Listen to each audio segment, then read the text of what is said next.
something that's happened in a garage or an old lab or something, using potassium cyanide, a poison.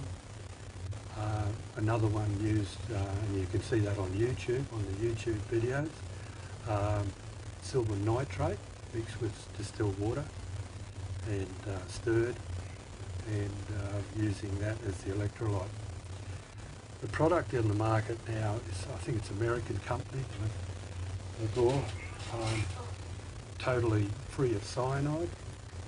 Now I don't really know what the composition of the electrolyte is, it doesn't say, but it's made in Bangkok, Thailand, and is favourable for our waterways and of course safety in electroplating, not getting fumes or putting poison in the atmosphere. So there's two parts to it. There's a plating solution, which is in this one here where the electrodes go in. So you have an anode and a cathode. The anode is the silver plate. Now you must use, today I'm doing copper or bronze as the Australian Mint calls it, approximately 97% copper, about 2.5% zinc and tin, I think. So, and I'm using pre-decimal coins and also post-decimal coins. This is just part of my business where I do put coins into pendants, getting a coin frame, making a coin frame up and putting a jump ring on that and putting a chain onto it. So it's just part of what I do, and basically now I'm adopting the new product, which is very, gives a good product. So I've got a few things around here that are plated, and you can compare them against the silver, sterling silver type plater jobs, which you don't plate, of course. That comes under normal polishing techniques of keeping jewellery in good shape. With plating, you don't treat that as a cleaning job. If you use a pendant quite regularly, and you might get food or you might get hairspray or deodorant on it, it will affect the luster on your plating. So the only way to clean it is with soap, warm water and a toothbrush, or just a normal soft. I use soft rags really to bring the luster out. Don't touch it with any silver cleaning product or silver cloths, otherwise you'll just take the plate off. It's like all plating in jewellery, that you have to maintain it. So if you use a piece of jewellery quite often, it might last a year and you start to get dull surfaces on there or lose some of the luster. So it's like all types of plating, that it needs maintenance and some basic cleaning at regular times. Okay, so we're going to start off. The plating solution is A, and that simply allows the silver ions to go across to your plating source. That can be a medallion, coin, and silver is used on copper. So as I said today, we've got copper content about 97%, so you get a reasonable job out of it. I wouldn't recommend if you had, I don't do brass, this process. I clean up the brass. The brass has got about 30% zinc in it and about 70% copper. There's a lot of polishes out there now to bring brass back. If it's tarnished, there's a lot of automotive metal polishes. Then you can treat that with lacquers and that. So with the copper coins, the plating is quite appropriate. Plating A solution. This is a power pack, so you've got 240 AC, normal power, coming back to up to 30 volts you can get out of these power tech machines. So what I do is that initially I put the voltage through at about 10, 12, set point on there, the amperage at about 2, and get some bubbles in there, and then take it back to about 2. Plating normally is best around about 1.2 volts. That's across your solution. It can take some time to get, depending on weather conditions and just the nature of what you're doing. You're doing big coins, you're doing small coins. It should be very rapid. Big coins, it'll take some time. So in the plating solution, we've got the anode is pure silver, 99.9. Don't use anything less. I mean, there's always a temptation. If you look at the YouTube videos, they use old coins, old sterling silver coins, which are 92.9. Even though there's 7% copper there in the sterling silver, it doesn't give a great job. I don't sort of, as I said, a lot of people will use sterling silver, but the best is to go to pure silver. On the other side, you have your product, what you're going to plate, and as I said, it's copper. If you had a medallion, you can do that. Be sure that your electrode has a ratio of about 2 to 1, so that your anode has surface area is 2 times what you're trying to plate. Don't go the other way. It just may not happen for you, mate. Back the other way, does it? Can it come back the other way? And the copper flow back the other way? No, I don't think no. No, the electrolysis it's definitely going from anode to cathode. Yeah. So that's an important thing, that if you're doing big items, sort of a lot of people say, oh, why don't you do salt and pepper shakers, the old, little ones that you get that are plated. And I said, no, well, it's really a commercial job, that is, So important thing is that what you're trying to plate is clean. And it's got to be pH neutral, so you can't have acidic or alkaline. If you are got old coins and they're relevant to some sort of intrinsic value in them, and you want to put them out in jewellery, you've got to clean it. So copper will be tarnished. Copper, it has a lot of things, food and just normal sweat and that sort of thing will create the coin into a messy situation. So it's got to be cleaned. Today I'm not doing cleaning because I buy what they call like mint coins, uncirculated coins, and I normally buy them in a pack from a coin dealer. They are at a premium, but if you buy volume, then you can get a good price. The copper coins I've got didn't cost that much, but they haven't been circulated. That's the decimal coins. Different story on the pre-decimal coins. You really got to look for something that's really good quality. And then you're looking at the quality of the article that you want to make at the end. That is it's badly worn, it may not have much significance.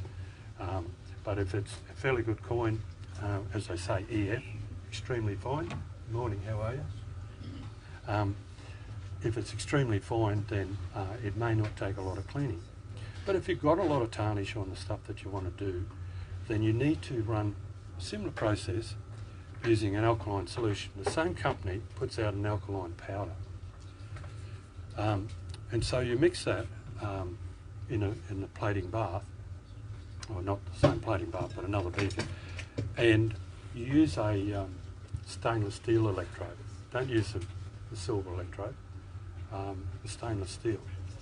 And you'll do the same process there. You'll get hydrogen bubbles up, and then you take your voltage back, and then probably the process might take an hour or so, could take longer.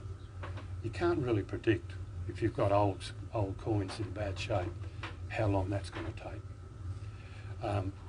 Once you've brought it out and cleaned it off just with a soft rag, and you could use a buff if you had a really, really fine buff wheel.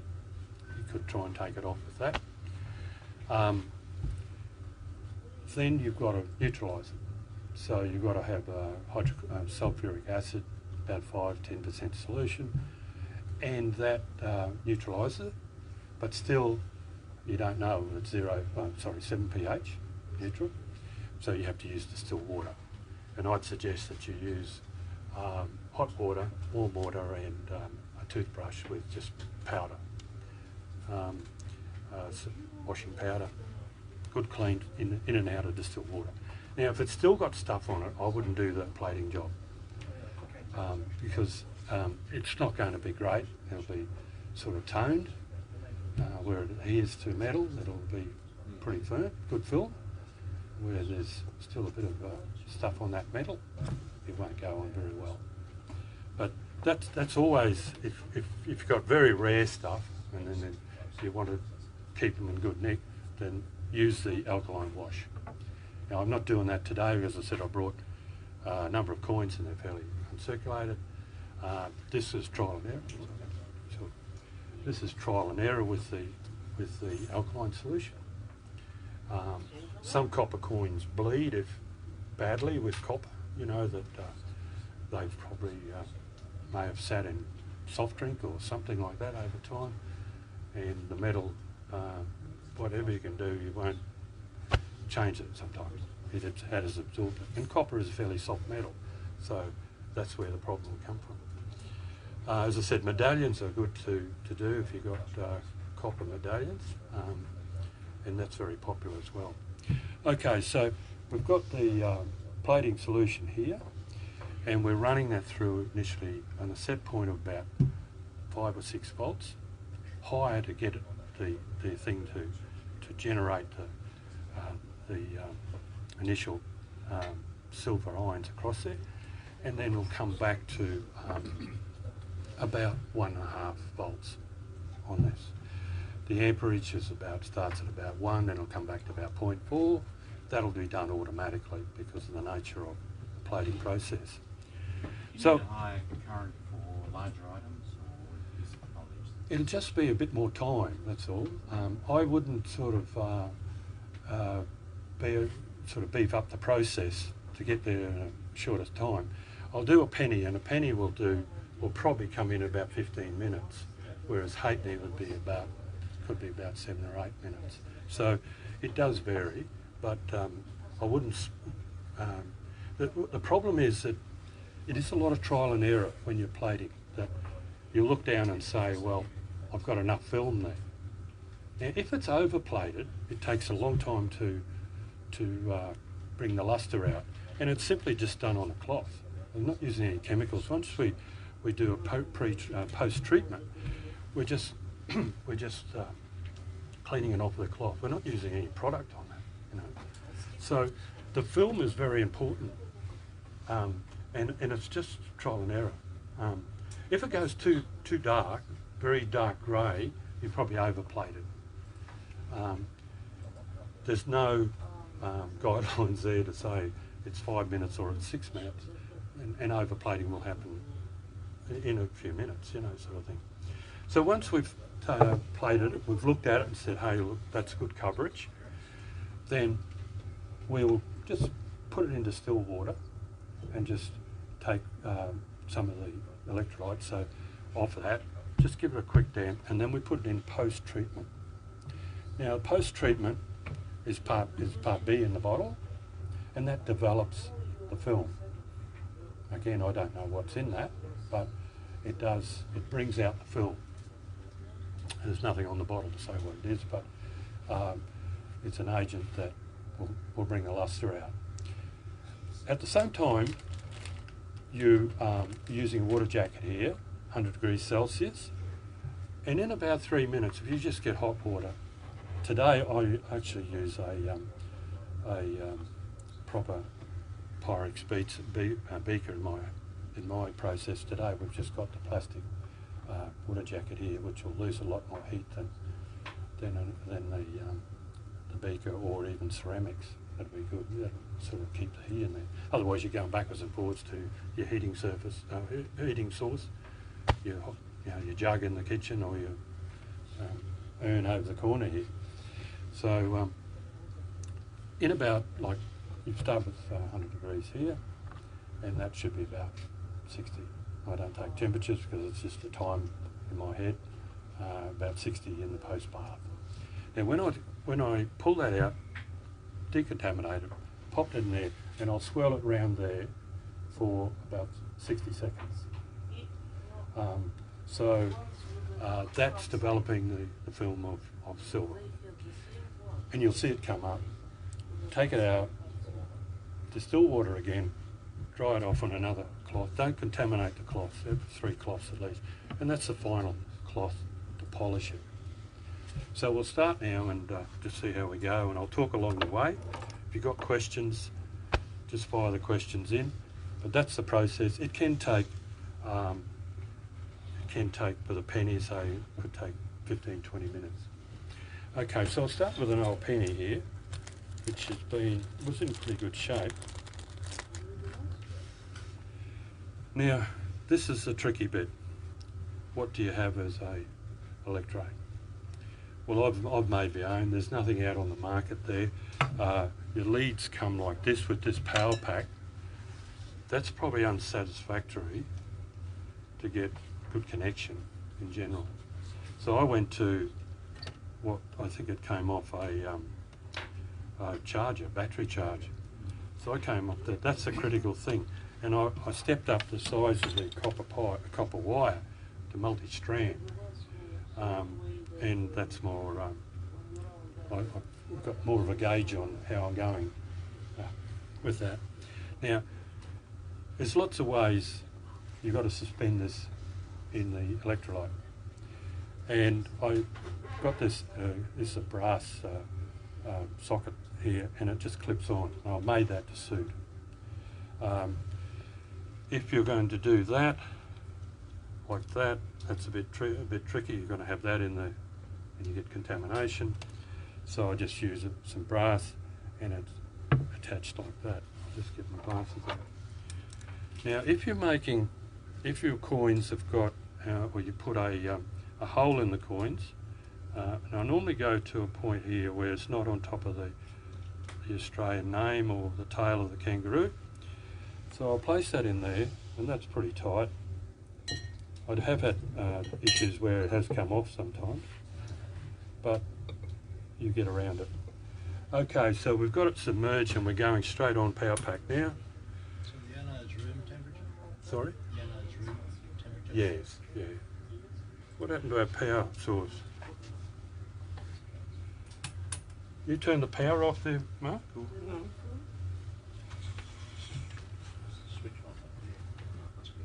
It was on before.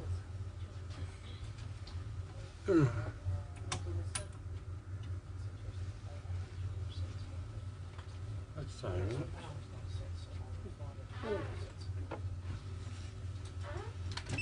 There we go. We're away. Hang on, we're off again. Hey? Faulty down there, is it? It's down there, isn't it?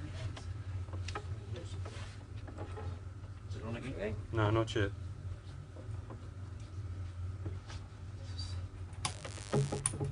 No. There we go. Okay, we're away. So we're on 1 volt. We're about 0.1 of an amp.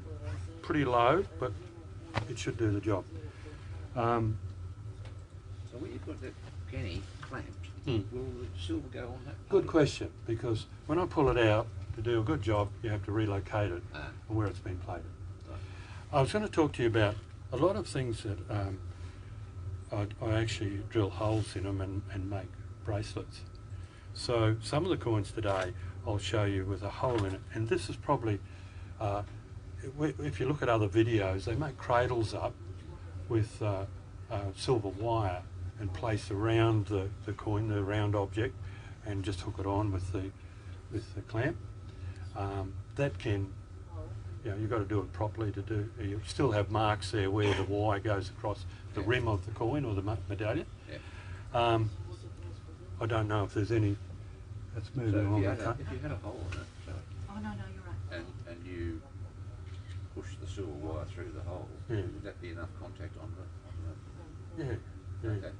because they're normally a smaller coin too, Yeah. 'cause for a bracelet, Yeah, so I got some 2 cents and some 1 cents here, which I'll do later and use it. And I've just got a bit of silver wire and I'll wrap that around. So, we're open to discussion about how we can attach that. What I've seen in my time is once I worked in a lab, and we've always used some infant improvise with some sort of method like that. Yeah. But I see a lot of the videos on YouTube. They use a cradle around it, or just a big piece of copper wire and hook it around it. Yeah. I've seen What some. you're clamping with tends to be eventually silver plated, doesn't it? It just comes up clear. Yeah, it is a plating goes on there, but it's not enough in the. It's not in the solution. Like you've got to have it fairly well down on the bottom to get quick plating. So Not even the bit of it that's in that's. I'll show you later. It is a little bit there. Yeah. Just then you get the silver clamp, you could actually eventually recycle. Yeah. Yeah. So. So just the observation of it there, it is a little slow, but it is going. So if you want to have a look at that, you see how dull it's going. You just want to have a look at it. Now, You- when you said, sorry. You go. Oh, when you said before about the like the clamp that comes with it being, you know, not fit for purpose because of, you know, the way it clamps, and it'd have to be right in there. When you've chosen a brass one there, is that because of the lack of contamination because it's part copper, or? Well, I'd rather keep it all out of there. Yeah. I wouldn't have the clamp in my Yeah. solution. Right. So, and the others, probably the major thing is to have a larger cable or wire, electrode. Yeah. You'll see a lot of them have single copper wires. They might Yeah. just use a single copper wire and hook it around the object and just Right. hook on with And this. then hook that on to the clamp. Yeah, yeah. Right. Okay. But have it external. Okay. um, Cool. Yeah, I've had it close. I've had timber piece across there and used to hook it on with a clamp. But I went to this because it's so robust and it's easy to pull off. You know, just pull that off. Yeah. Okay. Cool. Your 2-to-1 ratio, Yep. is that the total size for silver out of the solution as well as in the solution? Or is this just a bit in the... Just a bit in there. Yeah. So they say 3-to-1 is even better. So we're not really there at the moment, are we? What's that? Well, either side. We've got either side there. We'll be right on Like it. probably 2-to-1 there with both sides. The thicknesses in the electrode tube, that's probably an expensive part of it. Pure silver. You want 2 or 3 mil thickness. It's a fair chunk of silver. I've got 80 mils, I think, there on this one. That to me is manageable. If you don't want too much out of the electrolyte, I can increase that and increase my ratio if I want it. Yeah, for most of the coins today it'll be about 3-to-1, probably 4-to-1, but on that penny, that's right, it's probably right up on the 2-to-1 ratio. Yeah. So that's the important part of it, really, is setting that electrode up and having that enough surface area there. This might be a bit of a dumb question, but can you exhaust it, like the pure silver piece, like this? Well, I assume over time, I wouldn't think, I go for 2 or 3 mil sort of electrodes. Yeah. I don't think they sell anything like that thickness here. It's like A&E Metals or Beck's. No, So it how probably... many times can you use it? Disappear. Sorry? It doesn't disappear. No. I've got about 20 of that one there now. Yeah. So it's just starting to leach out sort of thing. It looks as though, yeah, it's out of use. What do you find eventually it takes longer and longer to do the same thing? I haven't found that yet, but probably would. If I kept that electrode for a couple of years, the amount of work that I do would say this. If I kept it a couple of years, it'd probably be exhausted. Yeah. But, yeah. But you can reuse it. Yeah. Sort of out of these solutions, the thing about it, if you wanted to sort of get in a group and do your own, that you'd probably do with those solutions there, you could do 50 to 100 electroplating exercises, you know, which is pretty good for the price, you know. Obviously, it has got a shelf life and it is susceptible to light. So I put them in a black bag when I'm done here, but you want to store them in a cupboard. And I think you can only buy them with 12 months usage. Useful, Yeah, I think that's critical because if you're taking them in and out into the light to do plating, then it's going to obviously come So back. silver iron's happy to take the long way around. In other words, they just come and plate that side, they run around the other side as well. Well, I think they're going all around all sorts. With equal degree. That's it. You can't. It's not as though you have to turn it round and say, "Hey, this one's not done as well." That's amazing. I always going with what they call obverse side and in coins. What's the Converse, I believe. converse and obverse? And I always have sort of the front side looking at the electrode and always the monarchy at the back, and yet that'll shine up just as good. As you see here, some of them there, they come up, if they're a really good quality coin and know where, the tiara and all that sort of comes out of Queen Elizabeth. So, it's come along pretty good. It's not real fast, but I'm getting there. This power pack, I've got a similar one. It's showing around about the 1. Sometimes I get up to 1.2, maybe later with a smaller coin we will. But look, 1 to 1.2, that's on the market. If you read, go online with their website, they talk about the voltage required to do plating in a reasonable time. So what are you looking for to see when it's done? Well, I'm looking at it's going to be pretty grey. It's not going to be black grey. It's going to be grey sky sort of stuff. And I'll look at the time, and I'm looking at the voltage. So it's practice. It's practice. It's no. So does the voltage rise or anything like that? If anything, it'll go down. Yeah, anything will go down over time with plating solution, with maybe deterioration. No, I thought I was just thinking when it reaches a certain stage, like of the plating, Yeah. will the voltage drop or No, current drop? Or something? you raise a good point there with plating that it is a look and see thing to where you're at. If you overplate, well, there's nothing to stop you overplating. Yeah. There's a certain film you're going to get, and you're going to get a certain luster out of that. If it's overplated, then it's much darker, and it'll be harder to clean. Yeah. Having said that, I've got overplated stuff which doesn't shine or have that luster of ones that have been done well at the right time. But they'll last, and they still look okay. Yeah. Not everyone wants a full luster, as long as it's a clean coin and see the outline of what you got, and it just doesn't come up, and you spend a bit more time on it. Like I've even had some, like always the first one, I did a trial here before, always the first one is a bit of trial and error, and you say, oh well, I'll be able to buff that up when I go home.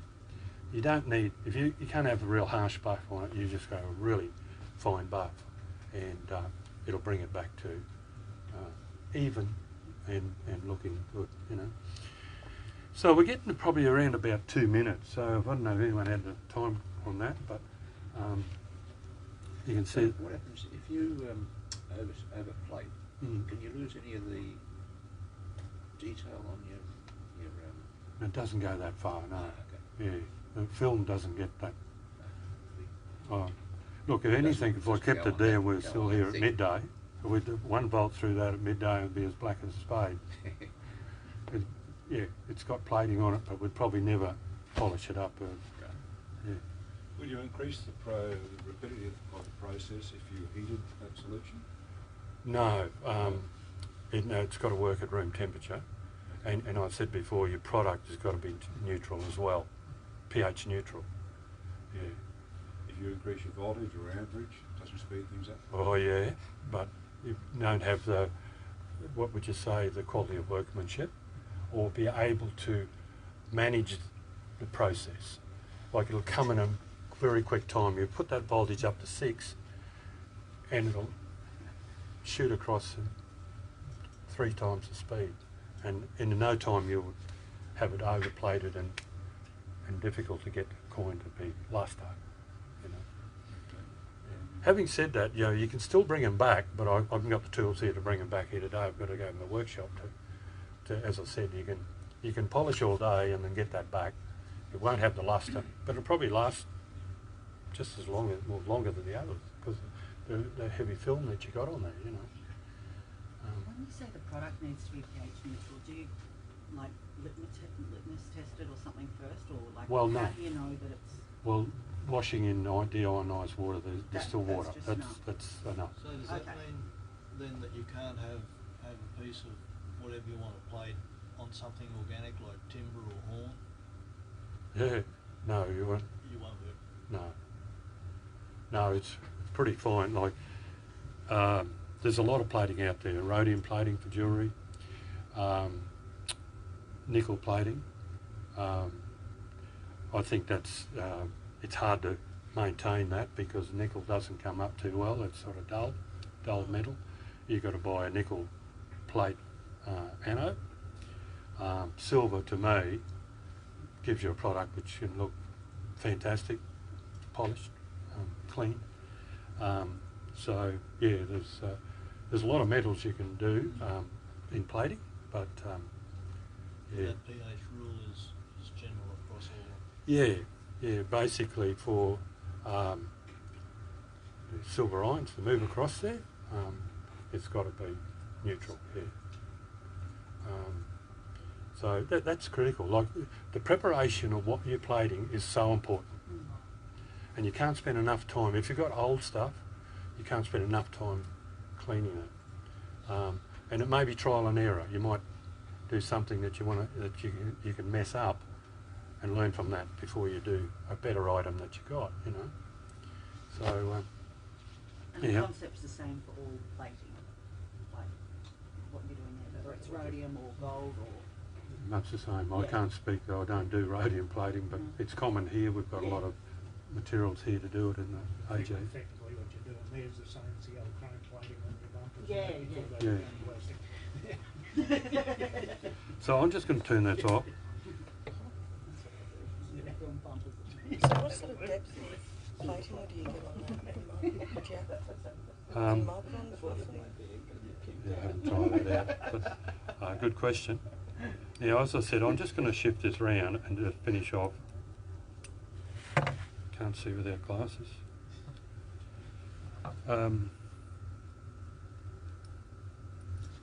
So you can see a mark where the plant was last time? Yeah, I can just see a little mark there. So, You can too, yeah. yeah, so I'll just.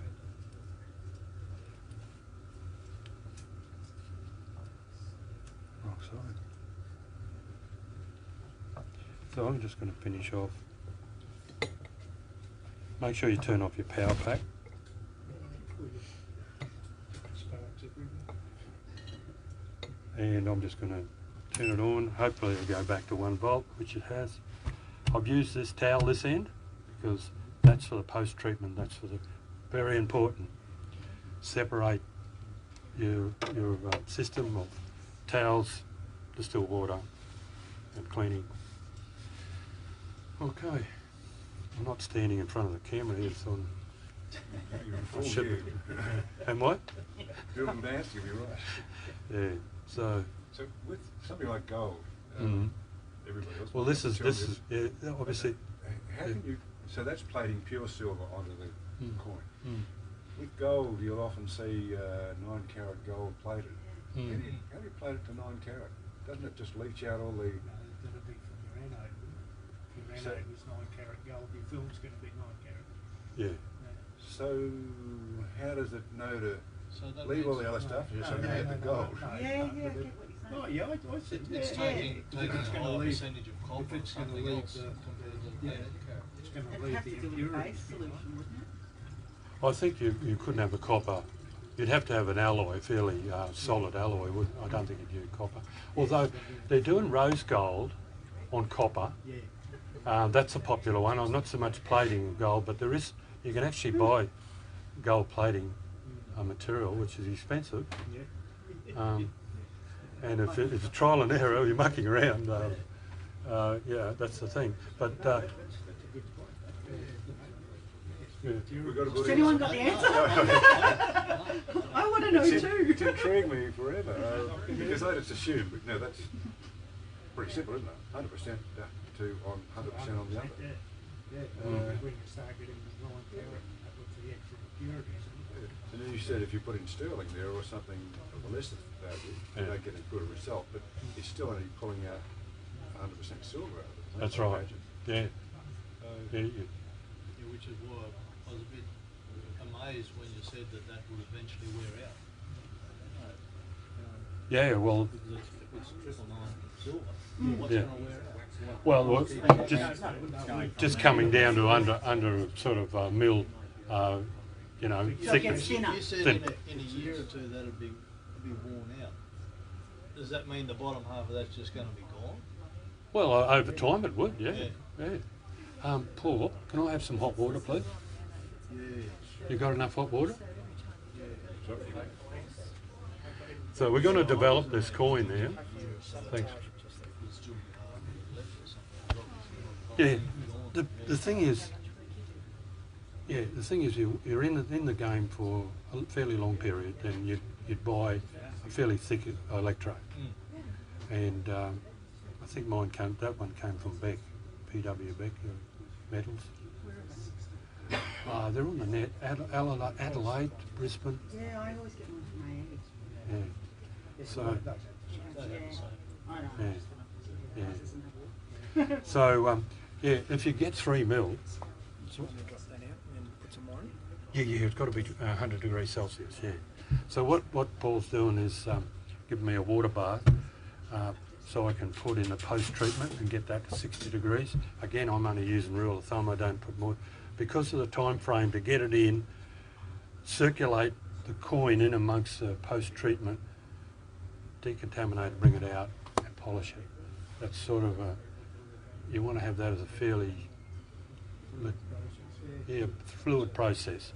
So it's just some trial and error. I said if I start with 100 degrees, I put that amount in there, I'll get it about 60 in about 3 minutes or so. So this has come along pretty well, if anything. Yeah, I'll tell you what, we need the water, Paul. Anyhow. So is there a big market for silver-plated pennies and coins? Not really. It's sort of in between, stuff you don't sell at the markets because you can't get value for it. So the normal markets have fairly cheap jewellery, plated silver, or cheap alloy type stuff. And then you've got sort of the better range of sterling silver in jewellery places. So it's in between that, Having said that, people buy it for they've got a significant piece or a year, like in the pennies, if they were born in 52, they look for a 52 penny. That's sort of stuff more, and they don't mind paying the $70 or whatever it is. So, They look most impressive. yeah, Very nice. yeah. I put this in here because they're all plated. I'll bring out some sterling silver and just show that sort of from a distance it doesn't look, much different, But obviously over time, good on you. Okay, yeah, if you can keep it in. Well, I had it, right? Yeah. So I'm just going there, and I'm just going to take the punt here. Been talking too much. So I'm just going to take the power off. So I go in this and I just decontaminate it. Nothing fancy, just pop it in there.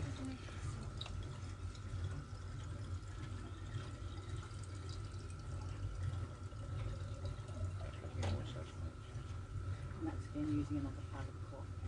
Sorry? Yeah. So the whole lot goes in. Normally I have a glove on this, but I'm okay today.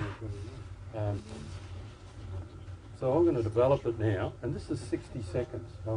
Now there's a lot of ways you can do it. You can have a magnetic stirrer. It won't last much. I don't really know. In my days in the lab, we just used to have a plastic sort of thing that was the stirrer on a magnetic thing, but I'm just now flinging it around in there to make sure all the surface area has post-treatment.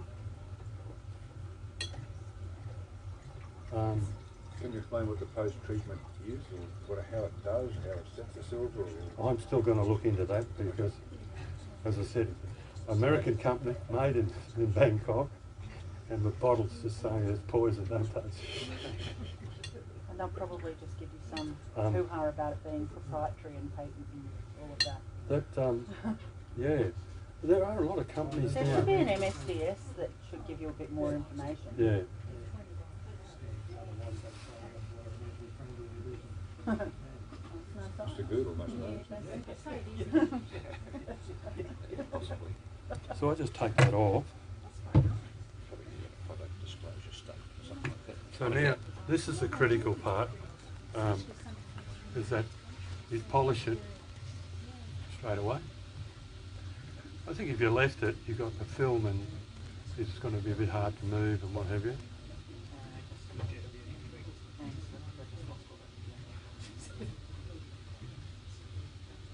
Just ask you the silver ring that is around it that holds it, is that just purchased as binding or do you make it? No, it's imported. That's a yeah, it's a coin frame.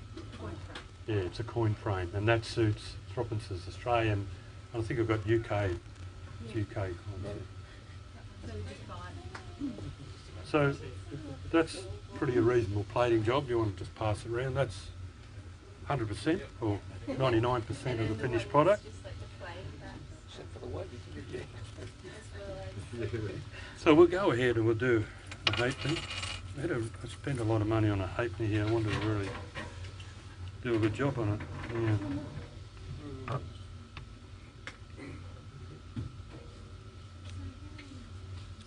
It's really cute, isn't it?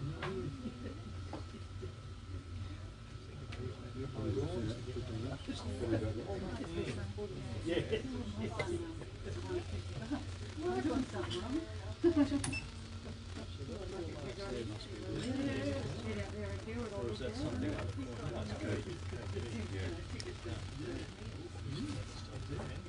Okay, so I've got the pennies going around, so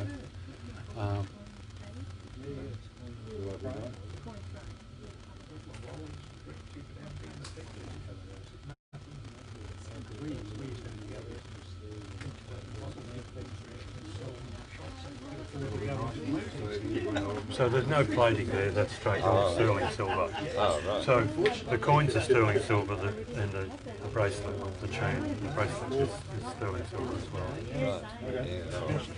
I was curious about that because Yeah. it hasn't got as much lustre as what No, that's the point, yeah. Yeah, like, I mean, they're 1920s, so they've been sort of cleaned with, originally with a sparkle, you know, the silver sparkle. But as I said, everything needs cleaning every 6 months sometimes in jewellery, you know, it depends on climatic conditions and use of it. Yeah. So the halfpennies come up quite. Now what I've got is a halfpenny in there now, smaller coin, so it should be a little bit less time frame. So your anode, you said it wears out eventually, but does it look like a bit of blotting paper? It loses the sheen on it? I haven't been going long enough for that to happen. Originally I tried sterling silver anode. Then I moved to a very thin piece of pure silver, and it was taking too long. And then I purchased a 3mm piece of silver, and I had much success with that. So that's the critical thing, to have enough silver on the anode. That's the key. And the 2-to-1 ratio is out there. That's got to be met.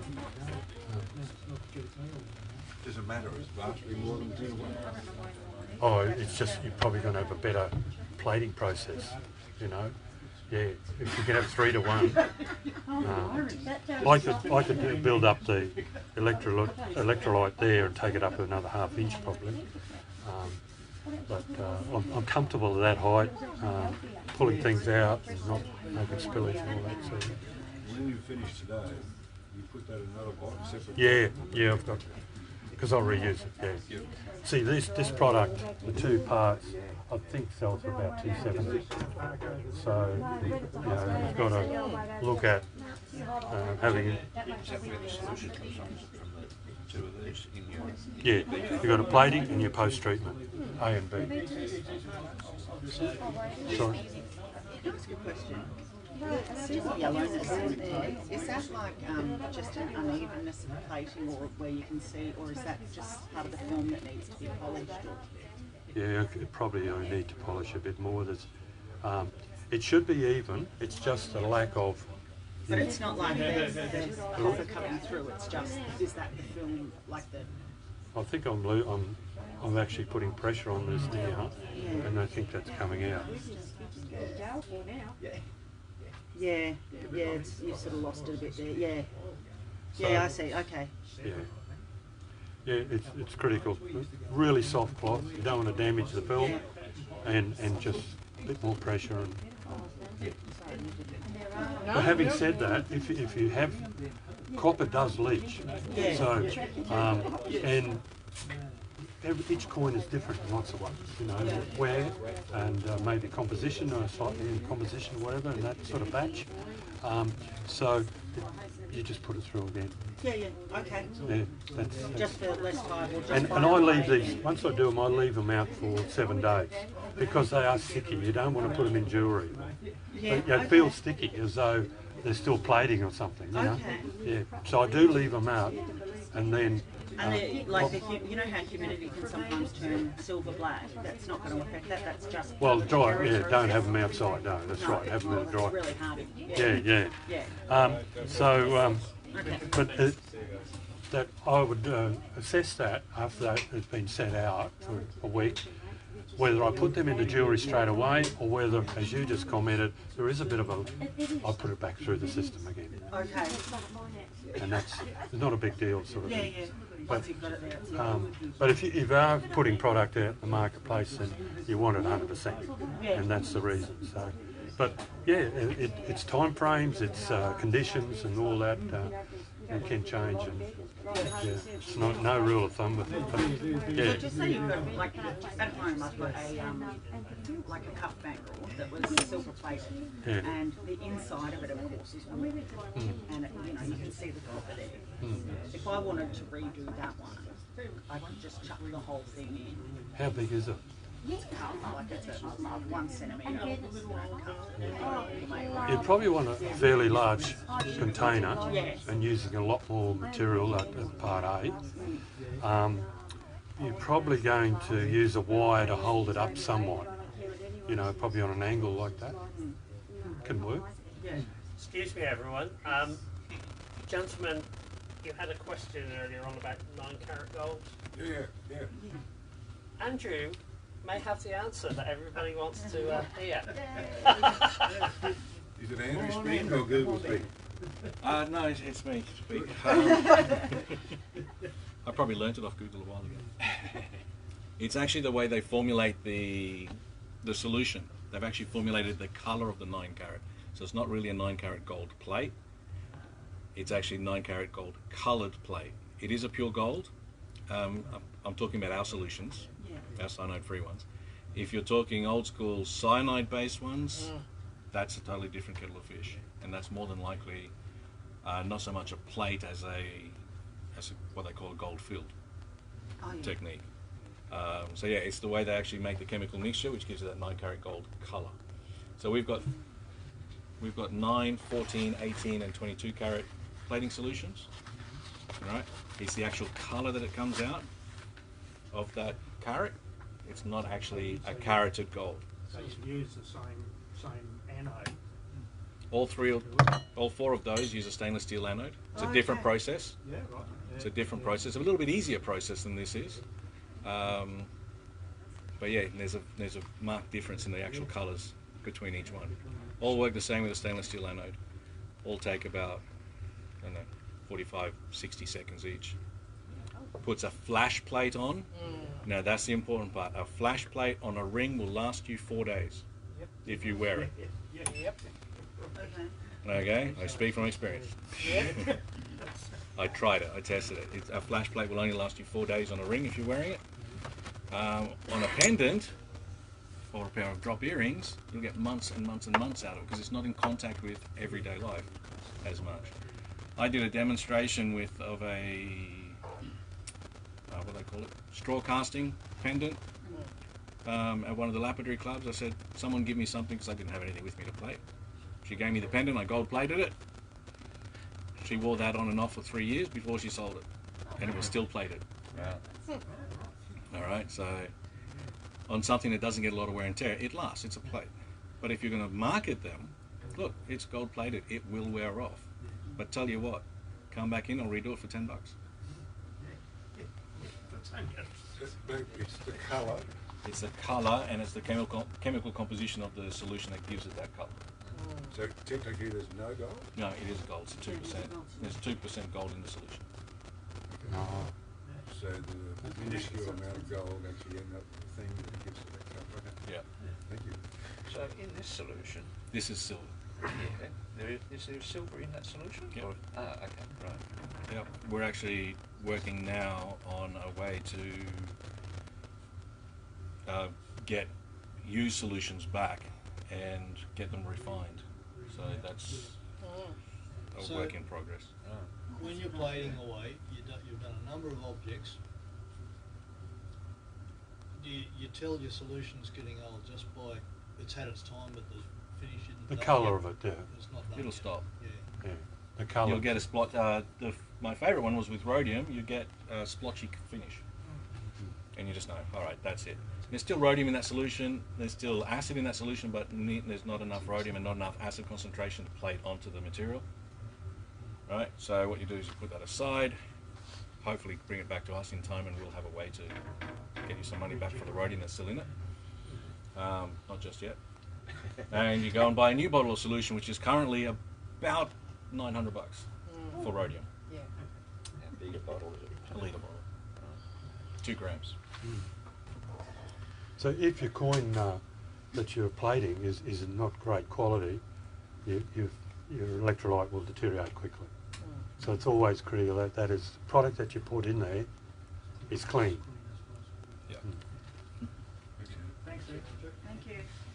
So do you do multiples in that solution? Well, you probably could, yeah, but I'll just do one.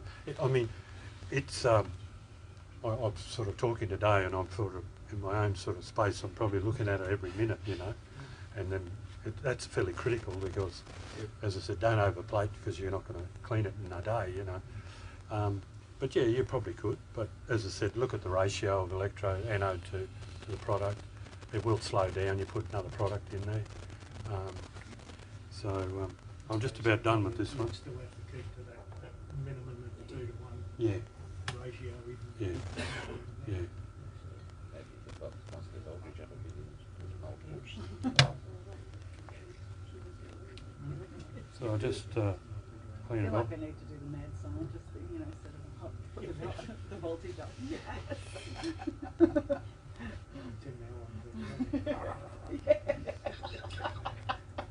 I'd have. Replace this with a 700 volt. I have seen like there's so many bubbles coming out of this when I've had it on 20 volts, and you can't turn it down quick enough. You can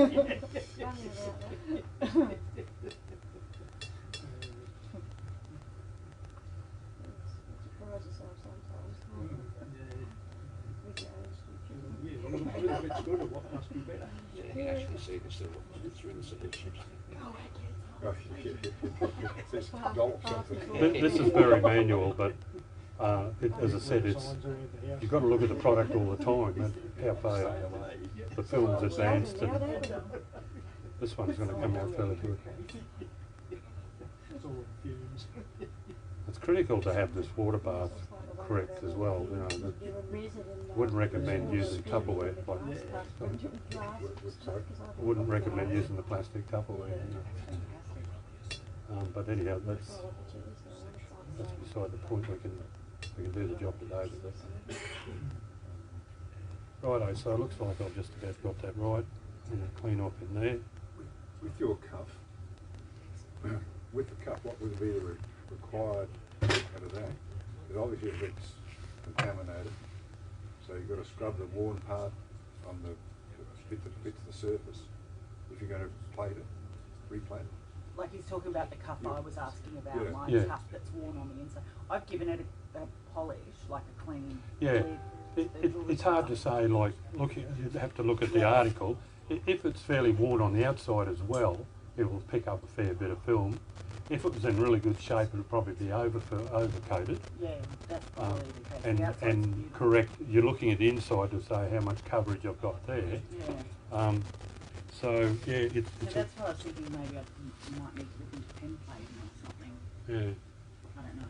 Look, I'll give it a go. I think. Yeah. Oh, yeah, absolutely. You know, I the don't way know I- wearing as it is because the copper Yeah. reacts with my skin. Yeah. So I might as well just go, whoa. Turn the end. What about putting a wax coating or some Yeah, sort of mask. coating? Yeah, I have thought about that, you know, spraying it or Resin. Resin. Resin. Yeah, that's what I was about to say exactly I the was same going to say thing. clear nail polish is something No, that because it some wears people off. use, don't they? No, but it wears off. The resin Just won't resin? wear off. Yeah, just a two-part epoxy resin. Okay. Yeah, you can't beat it. Or you could take off the plating, the remaining plating, and take it back to. Could, absolutely. Yeah, A whole lot. Yeah. But then you go back to the same problem. So if you resin coat it, Yeah. the resin won't wear out. So we look at that. Okay. Oh, mate, oh, great stuff. Yeah. Great stuff online. That's pretty impressive, all right. And that's why. So that was quick. wasn't it? Um,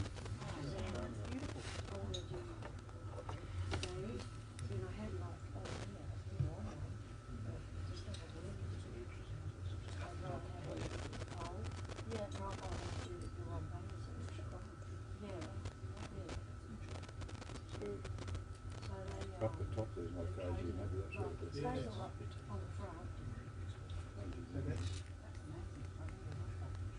I'll make that one myself. That's two.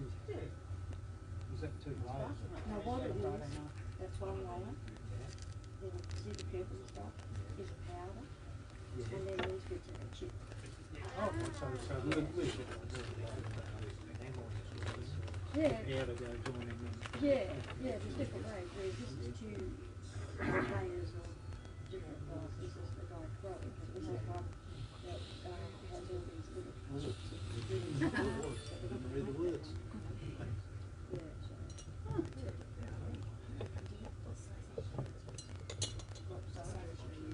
I've got a little one, I've got a big round one, and I've got a very good and I've got a coffee kiln that I can fit you in.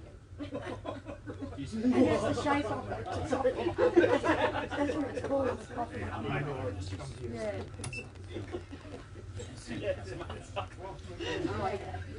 I just got one that was really good.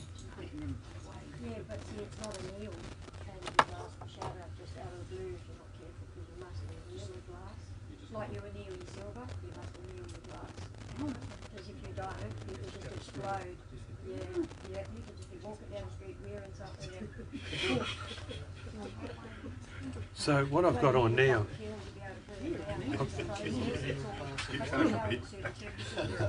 Exploding pendant. exploding one, was it? Exploding pendant. It's a new way of terror, isn't it?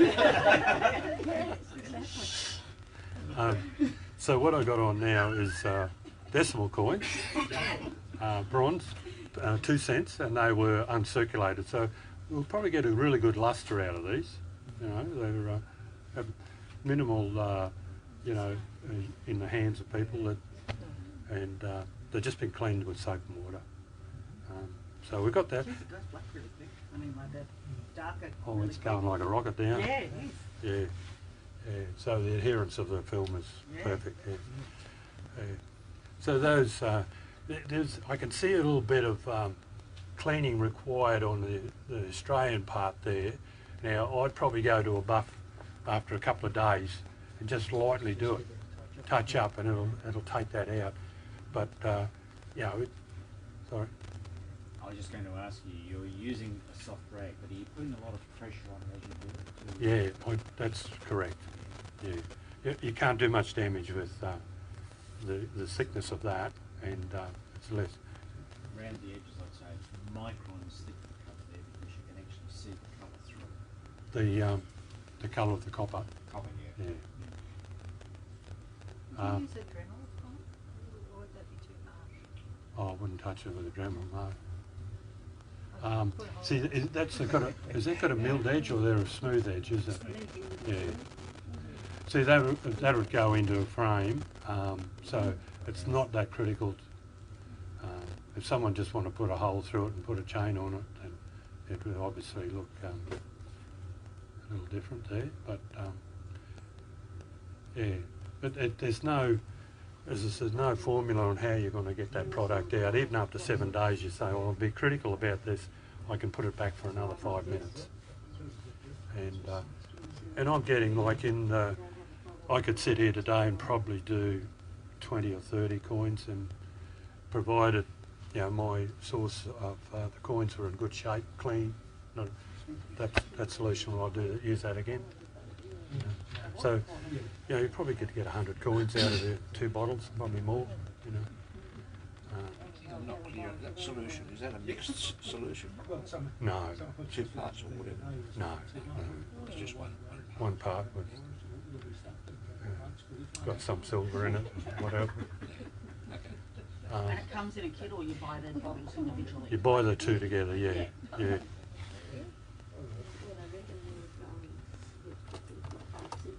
Now, with the Part A solution, naturally you're using, a certain amount based on the size of what you're plating, right? Yeah.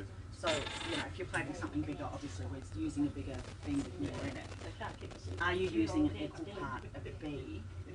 No.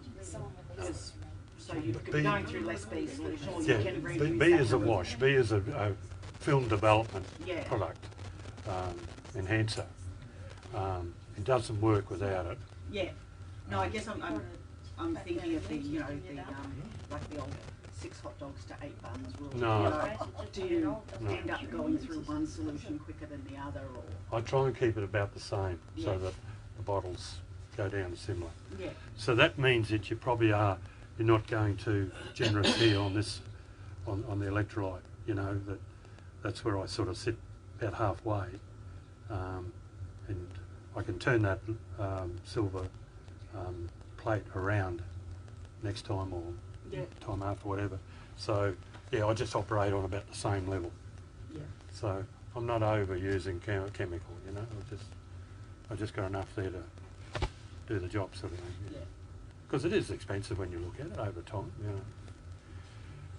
And you've got the use by date to consider. Yeah, that's right. So, think about how much you're going to do in a year. That was last. Have you tried it Only after comes in a the 1 litre use bottle. by date expired? Sorry? Have you tried it after the use by date expired? Yeah, talk to them about it. I commented about what I had some old ones there the first time there. No, that doesn't. It takes a longer time. It's out of date. And you won't get the product when you pull that out. It'll be about 80%. Just for some use by date. Or some years, just It's light sensitive, they probably should be in darker bottles, well, that'd be a bit, wouldn't it? Yeah, this one's motoring along pretty well. That's why we have use by date, isn't it? I expect these to come up pretty mint luster, hopefully, They're choosing the technique of the hook through the thing. And the reason for that is that I'll have a jump ring to go through and make a basic chain out of it,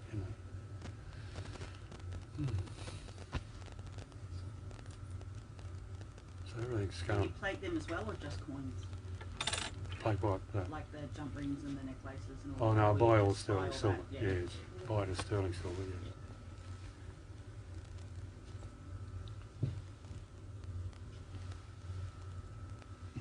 I didn't understand the 6 hot dogs. Oh, when you buy a pack of hot dogs and buy Yeah, a that's pack a of good buns, one. the hot dogs come in like a pack of 6 and buns come in a pack of 8, or the other way around. Yeah. So it forces you to pay, buy more. Yeah. So you freeze the I was extra never two come buns. across that problem. Yes.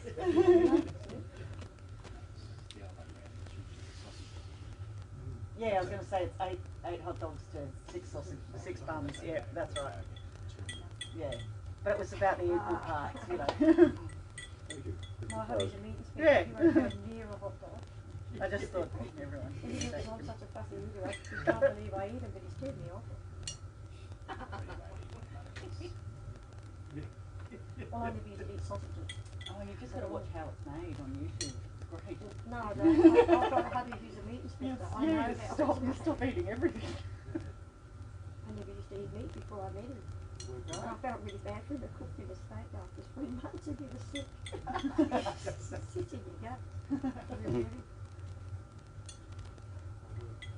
Packing shit on top of tomatoes. It's all what went into the bins that went off to Tom Piper in places. Right, that, yeah, I yeah. don't because I work Yeah. with Tom Piper. I yeah, know too. stuff that goes off. Absolutely cute. Yeah, that goes in the sauce bin. Yeah. I don't eat sauce. And all the food. And all the sugar. Yeah, I do. I like it sweet. I got Taste preservatives. all the rotten stuff. Oh, we had things, snakes in there and all sorts of things. She's right. The snake was probably the best part. Clean and healthy. Only a bit of protein in it. So you can see with the better quality coin, how you've cleaned it and to put it before you plate it, where the writing is that there is no, it's uniform. Crisp. Yeah. So that's nearly on the back there, so that's mint luster nearly, so I'll pass that round. That's a 2 cent. And it came out of mint roll, you know. Yeah. Okay, we'll put 1 cent through. This is not rocket science, this is. Can you still get that? Oh, you got to go to a coin dealer. Yeah, coin dealer. Yeah. I was thinking they wouldn't sort of hold on to it. No. Stock of it. But I don't think the coin dealers can get rid of them, you know. Realise how light it is. I think uncirculated, I think they're $4 in the, what do you call it, the coin book. Yeah. I think if it's uncirculated, $4 and that, I think that. 1 cent.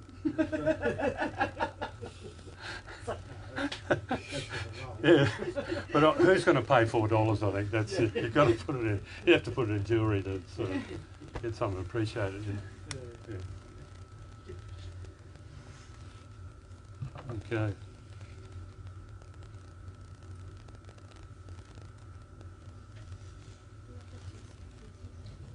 What have you used as your wire there? Silver wire? That's silver, pure. Sterling. Sorry. Yeah. So it's gradually getting heavier. It's been plated. Yeah. Could be using that right next to you. Yeah. And this is.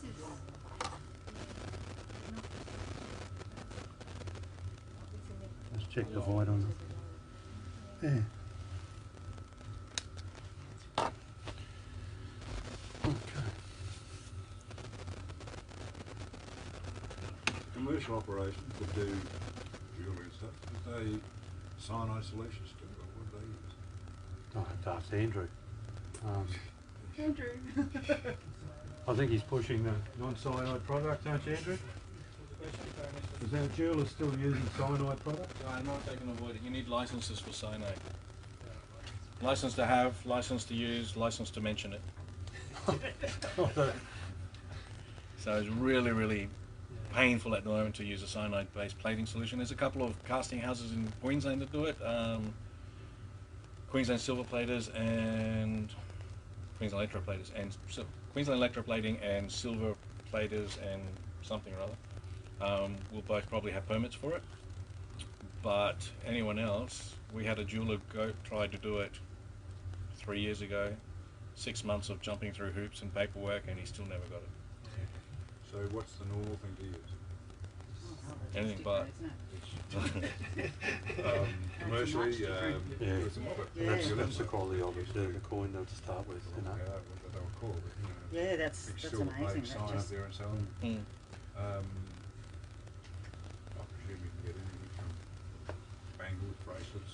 Yeah, the commercial guys are doing anything because they do the silver plating for the Parliament House and the churches and all that, and the big ornate pieces. It's not commercially viable to silver plate, realistically, on a large scale. Like for jewellery, it's not. I mean, this is starting to make it affordable. But cyanide based on that, the amount of equipment you have to make it safe, it's not worth it. So with the church bits and pieces, what are they? I mean, Well, what they're do- going off to those commercial houses. which are still using. Which a couple quite, of them I'm still pretty using- sure they're still using cyanide. I'd honestly have to check to see if they have changed, but I'm pretty sure they have. But their alternative is that, Something or like that. something like that. Yep. So we've had a silver plating solution, which is a flash plate for ages, which is a one mix. The same thing, it's a very thin layer. And Ligor created that about 18 months ago, maybe 2 years ago. Brought out this one, which is a bit of a process, which is why we're getting, Pete's doing the demonstration for us. It's a little bit of a process so people can understand it better, but it's the first of a really good silver plate that's not using cyanide. What's in it? Can you pour it down your drains when you finish that solution? Can you? Sure, it's really easy to do, but should you? No, you shouldn't. That's what I'm getting at, because that's the problem with cyanide. That's the major cost of cyanide is disposing of it.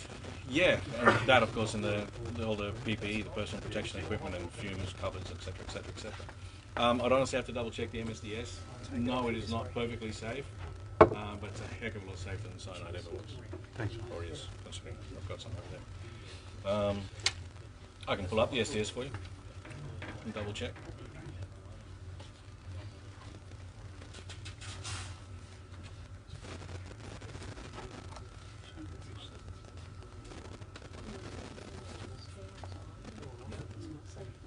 That towel, your towels, 23, has that got number 1 on, they go in a bag by itself? Or do you know how critical? Well, wash them. I don't Yeah, just go and wash them next before I use them again. Yeah, that's so critical with the stuff. It's just can't go for one solution to the other without taking using the distilled water and just giving them a brief sort of clean.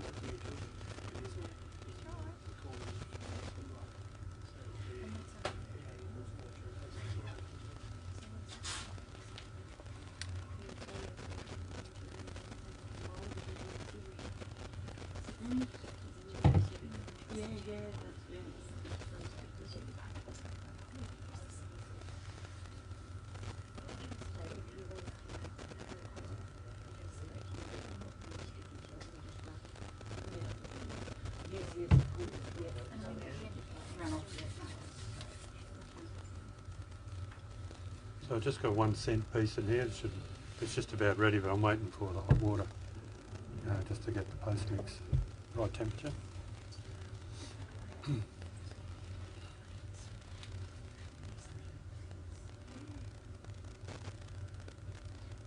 If I overplayed it, it would be a good example of how I've got to get it clean.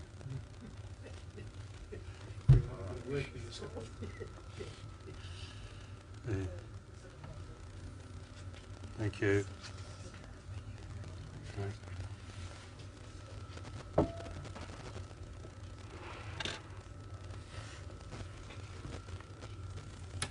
Make sure you always turn the power pack off. Don't want to cause any explosions.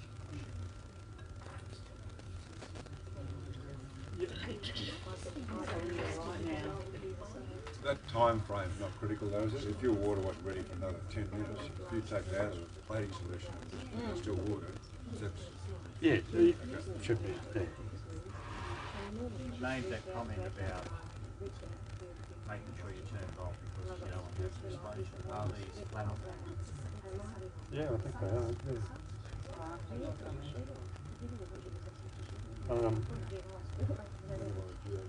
I couldn't see anything on the label to suggest. Yeah.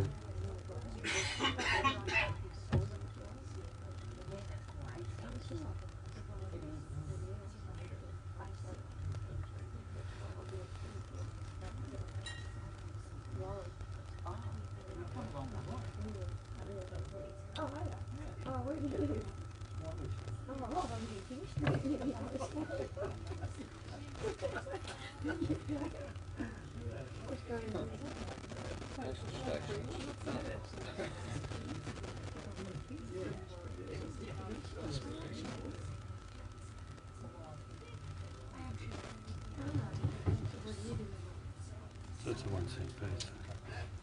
It's amazing how different they come up. Don't put it in your eyes.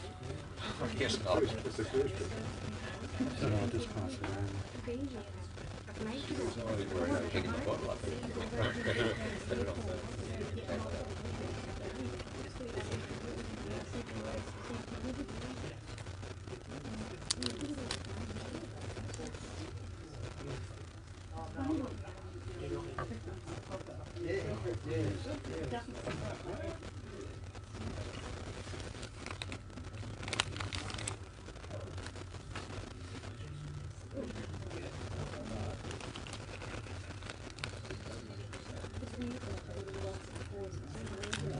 Yeah, it's the wrong colour. Yeah, it does.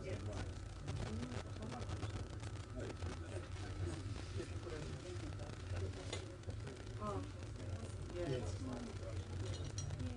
Well, at least, yeah, when you're looking at it, yeah.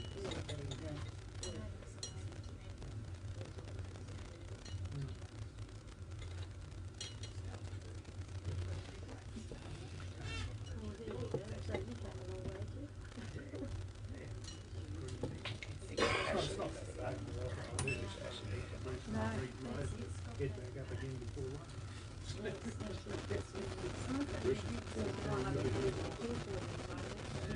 Acid. So hydrochloric acid you mentioned before? Yeah, for cleaning. Yeah, anything to neutralise. It's got any acid in it. No, I'm pretty sure it'd be close to neutral, yeah. Yeah.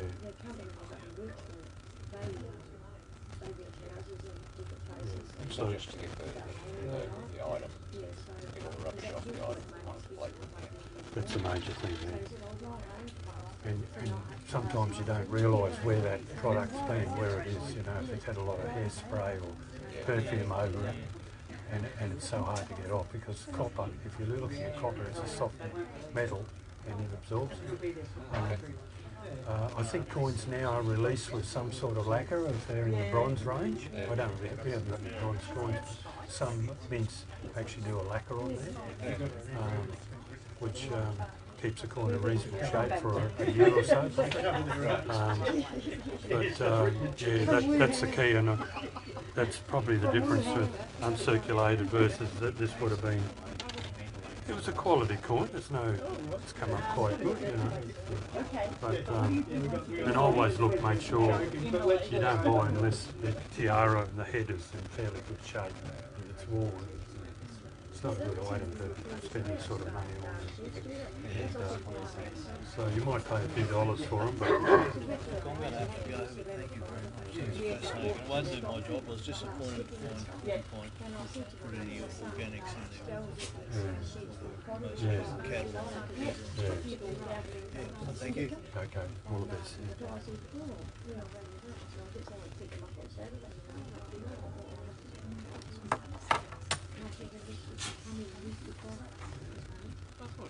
Pennies had serrations around the edge like the silver coins. It came in with decimal coins, isn't it? A milled edge. Right. Yeah. Okay. Sort of. These ones don't have that. No. It's been filed off. Yeah.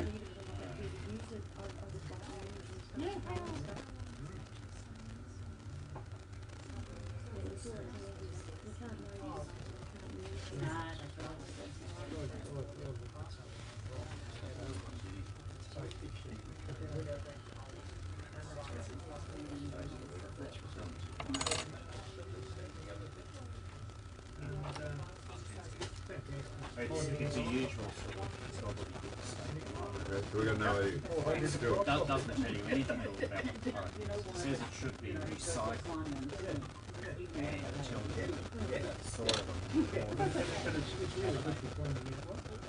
On the edge of these ones, there seems to be a little copper rim on all. This is the first time I've done 2 cents and 1 cent. Yeah. Yeah, I don't think it's going to be too much because you're not going to be able to polish that. No. Maybe because I haven't. I noticed that. This one's the same. Yeah. It's got that little copper Yeah. edge of it. I think if I polish it, it might. It's like. It might come out. Yeah, it might come out. When I say polish, it's just to clean it up. No polish off it. You should take this coating off. You'll rip it off very quickly. Protection of the skin, no special precautions. It's not, yeah. But I even noticed like the day after I might even just give them the clean again, you know? Yeah. You can't sort of do enough with it. But that might be just improving nature. Yeah, I think you're right. Yeah. Not so noticeable anyway. Yeah. Oh, just it is slightly there. No. Yes, Instead of the concentration of each component, they don't tell you.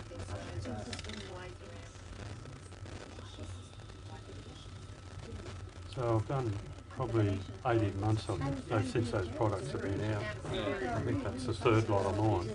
And the initial ones I did are still in good shape. And there's a couple of hit and miss where you go back and do them again, you know. But to try and get 100% of the product. As I said, the biggest problem is if they've been used in round dates, you know, lettering, it's hard to scrub out, you know. Yeah, you see that sort of. So I'd quickly, at the end of the week, end of next week, I'd probably just get that on the buff and just slightly touch it. Yeah. And, it will improve. Yeah. This is just a generic safety. So with the skins, oils in the skin, is that actually the Yeah. So that actually With after plating? yeah. Oh, for sure. You know, any contact with the plating, you know, as I said, you use a piece of jewellery which is plated and use it sort of regularly.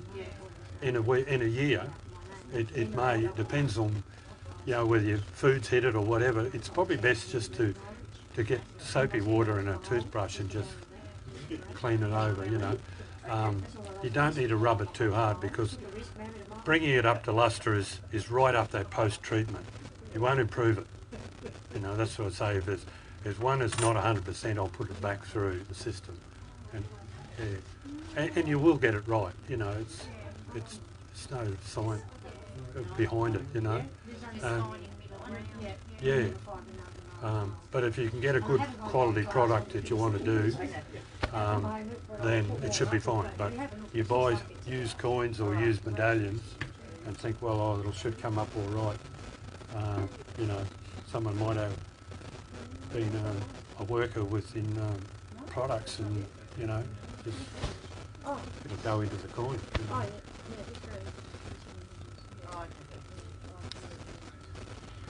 So, what have I got here? I think that's right to go.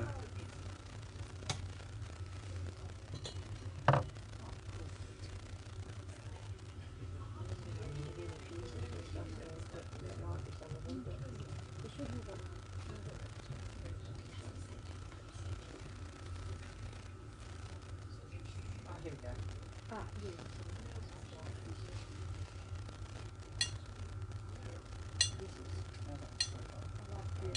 So that's this one. So that's the beard brush one. Glass ones. Yeah. That's the same sort of glass, but you can have it with a beard glass line up to your top. You make up your own mind who you go about it. But that's the sort of thing I would do. I haven't got that one. I've got these in here. I'll just write that one. You're not really good at the rest of it. But you've done it in the shop. There's other boots there, isn't there? Yeah, get on in there, do it. Of course, after the process, you throw your distilled water out. But I'd still keep, I'll put them in separate bottles. Yeah. So you know, when you put it in the bottle, do you mark how many times you've used it or anything? No. The solution will indicate how much use. It'll be a little darker than just colourless. And if you have some bad misses, some awful dirty coins you have in there, you have a lot of deposit. And yeah, so it's just an indication.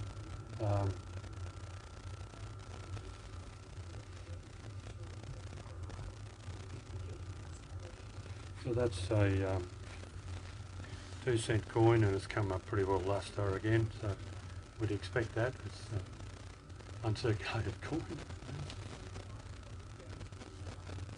Yeah.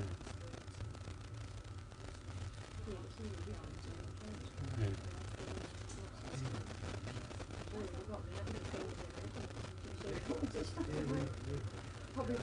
So any further questions, or I'm just going to put another halfpenny in? So your circulated coins, the problem there is that one, what might have leaked into the copper, and the other is that any sort of blemish on it, throw a scratch and all sorts of stuff, just reproduced this sort of flow, they won't look certain. No, that's right. Grease around what's, you know, the pattern on the coin. Yeah. Greasy. Yeah. You can do fingerprints. I read there somewhere where you can actually, if you want to preserve your fingerprint, you put a sheet of cotton, you put your greasy finger on it, you can actually produce the fingerprint. Right, and then it's weighted.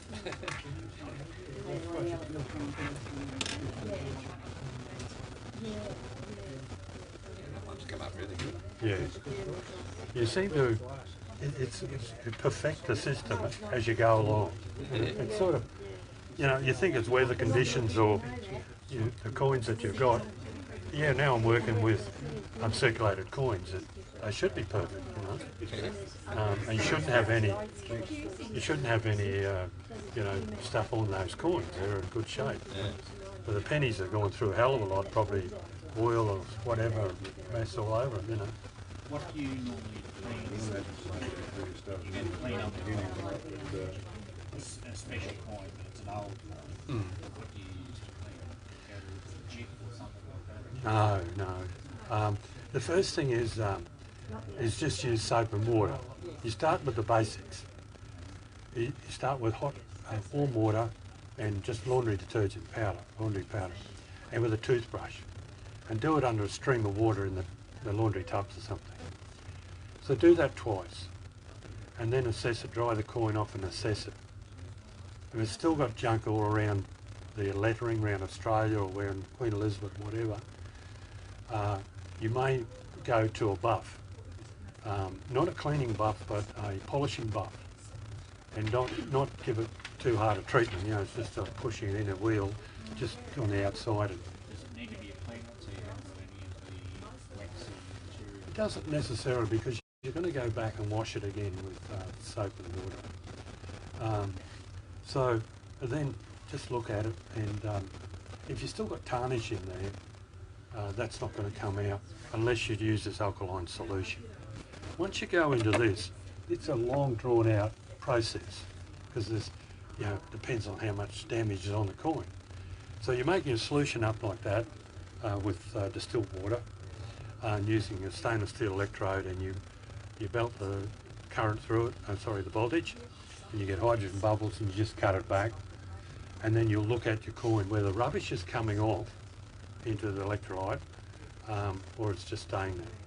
If it's staying there, you probably, it's hit and miss whether you should plate it, you know. But I wouldn't go to abrasives to just to get rid of tarnish. If from a value point of view, the coin probably, or the medallion may be just worth as much as it is, as its present condition. It depends on rarity. I'm just revamping these things into jewellery that, well, the coin dealers say to me that, oh, well, I should be in this too, because they can't sell that stuff now, you know, sort of volumes of pre-decimal coins and decimal coins that they can't sell. You know, certainly the price has been fairly downward on that sort of stuff, you know.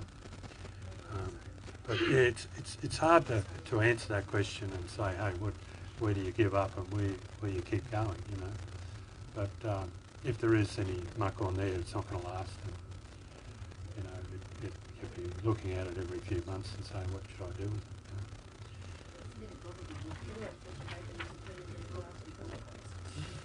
You know? Yeah, there's all those stories. I can see it's notifying the government prize that it actually never got away. So I'm just going to change this Is that one thing. uncirculated too, or just really bloody clean? Well, I got these from Montville, and the guy had a whole heap of stuff, like all these coins, and said, you know, like $5 for 20 or something. And I said, can I have 5 minutes to go through it all? And this one came out. Now that's just been cleaned with soap and water. No polish. It was virtually uncirculated before 1949. So I'm going to see how it Because comes it's up. really quite bright, isn't it? Yeah. It looks just like the other one. And some of Just like a bought one. yeah, I think this was minted in London, and he didn't want any more money for it. And I looked up the coin book, and I think it was about $12 or something, you know, for that particular vintage, you know. Okay. How's it going? Yeah, so he just said, no, still 5 for 20, and I got the best 20 out of 200 coins. So that's the only way you can go and sort of make it worthwhile, you know. Yeah. Should be down. Rang the other day, spoke to someone.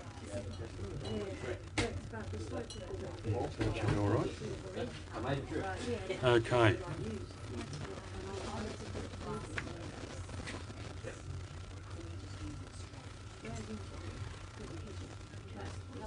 Thanks, mate.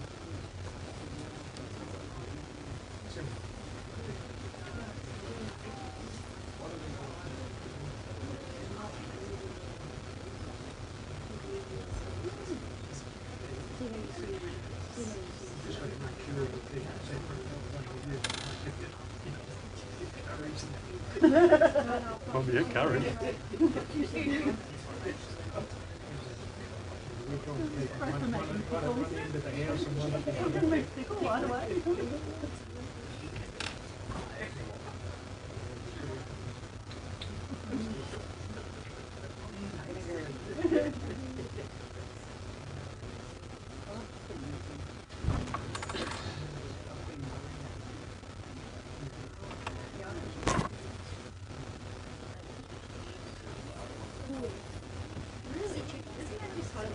The guys doing morning tea today, you reckon?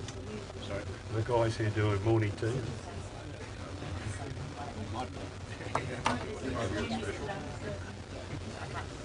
Yeah.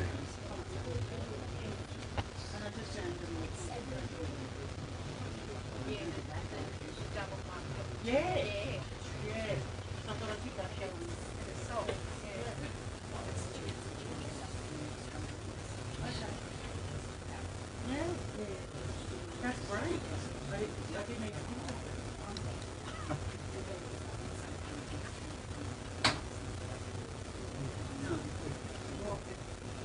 I don't have little kids and when the grandkids come, Don't touch any of well, that. they don't look after the brought out my kids and they only go out there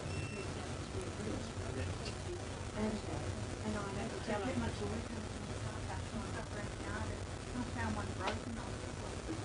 My first few grandkids were just absolute angels at the third one.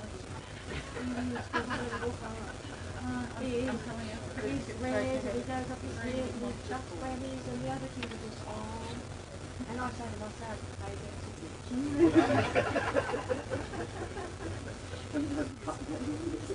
And I love it. This is a dinner.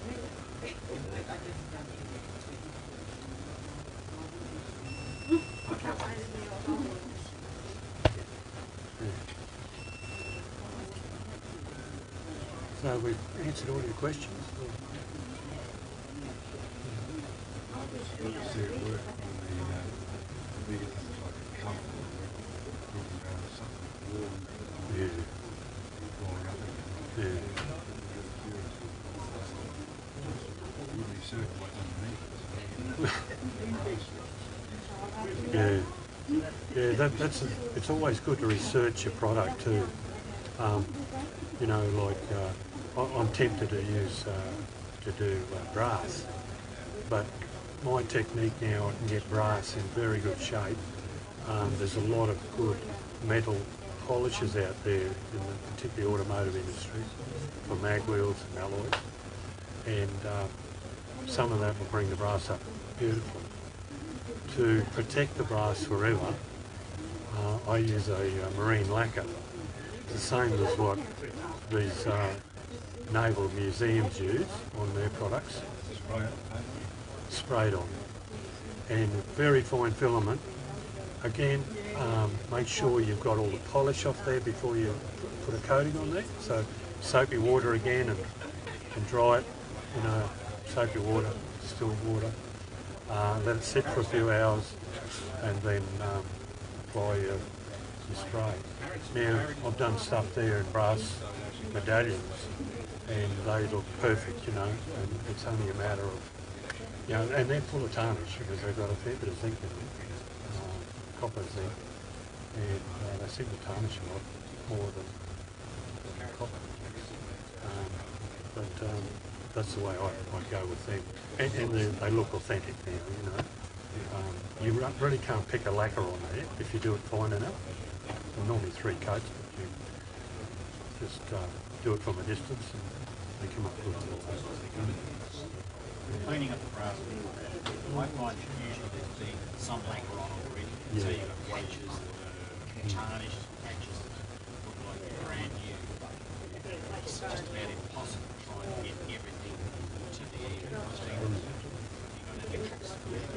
Well, I'd probably go back to the buff and use a cleaning buff, which is a bit coarser, because brass will take that.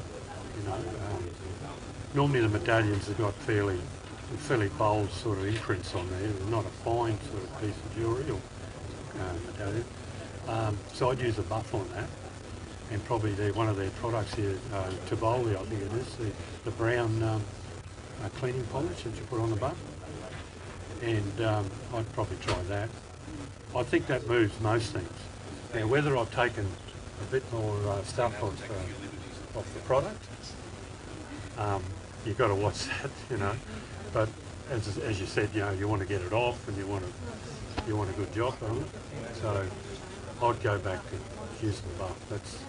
That's my roughest way of doing things. Avoiding the polisher, the cleaning stuff that jewellers have, like sparkle. What's another one they use? It's like it's silver sparkle is the main one. You wouldn't use that on plated material. You use that on tarnished sterling silver, and that's where it goes. So you wouldn't use it on something else. There is one that I've got from Supercheap, and it says metal polish, and it says it's not all that expensive. It's a tube, and I use that on brass. And it's in a stripy sort of like. Yeah, Supercheap's got it. Yeah.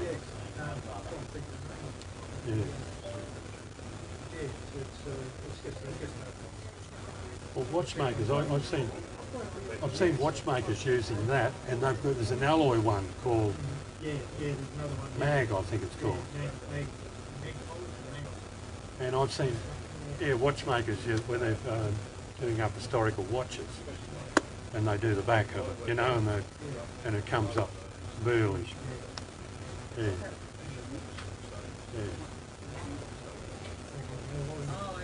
Yeah. So they are good products out there, metal products, But be very careful if you're going to use that sort of stuff on coins before you plate them. You've got every trace of that stuff.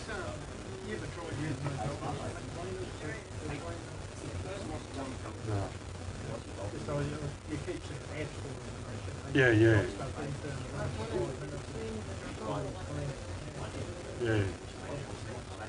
Yeah, I think you start gentle and then you end up being a bit brutal at the end, but you can't be too brutal.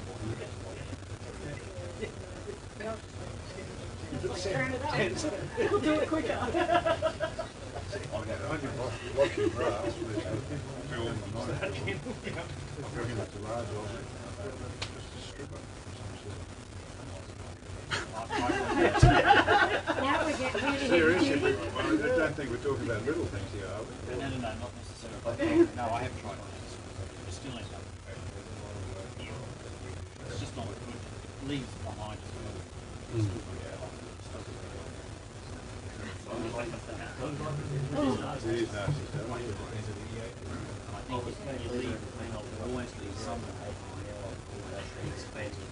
Yeah, yeah. No, I've used a water-based stripper, and it's pretty well useless. I got this coin with this lacquer on it, and I thought, oh well, you know, I'll try and dress it up, buff it up, and use the water-based stripper and just wouldn't look at it, you know. And that's probably sort of environmentally safe products out there now, you know, that it's not solvent-based or, you know, but it wouldn't look at it. It's a waste of time.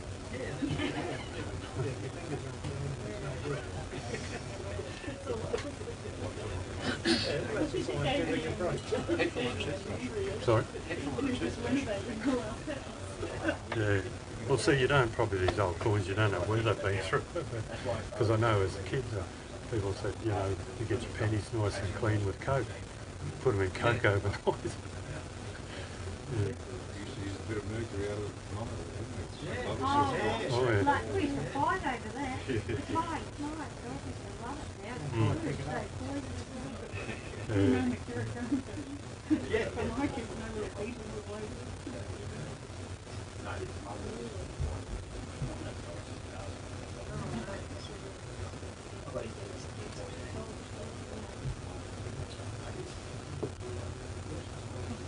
Should be all right. I was going to ask for more water. I guess.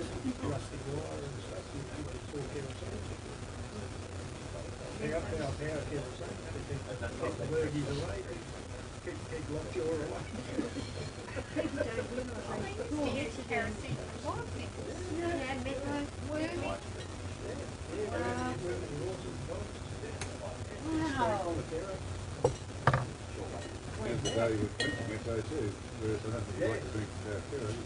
No, I don't drink Metto either. Not unless you want to be blind. I know these old guys used to drink Metto, and what they used to do is take an old tin loaf of bread and cut the top off and pour it through the bread, and now it takes all that other stuff out of it. That's what the treatment used to do. It's all about to get all that.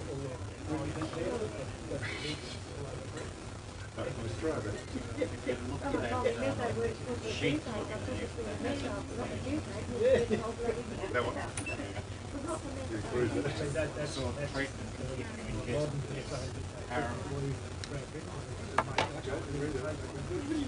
modern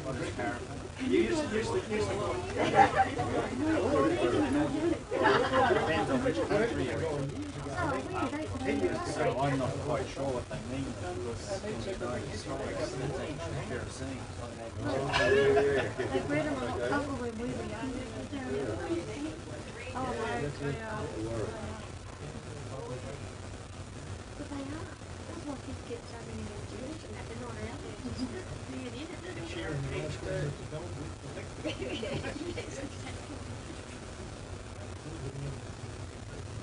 That's the trouble, they don't do it. They don't go out there about my kids because when they got dirty, they'll change their clothes. They said, right away, they see it. Don't let them get dirty. That's exactly what he told them. Oh, my old son, he got big with hands. He just got,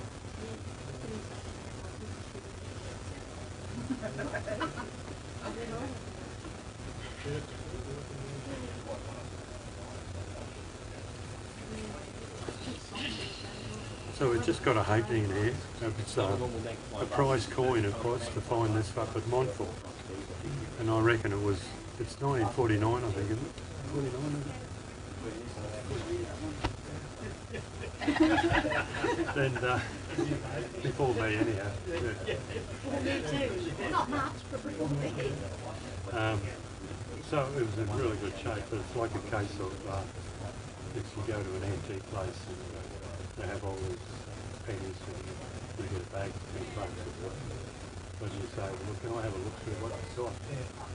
And they're still the same price, but you say $10.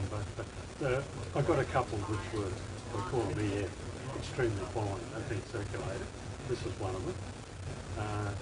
And it came up very good, just from warm water, soap and warm water with toothbrush. That's all it is. It's gone straight in there today. But I think it was minted in London, made it in It was worth about $20 in the coin book, you know, which is nothing really, wouldn't it? It went to a dealer. So give you $2 for it. So you're back to $10 for a body bag of yes.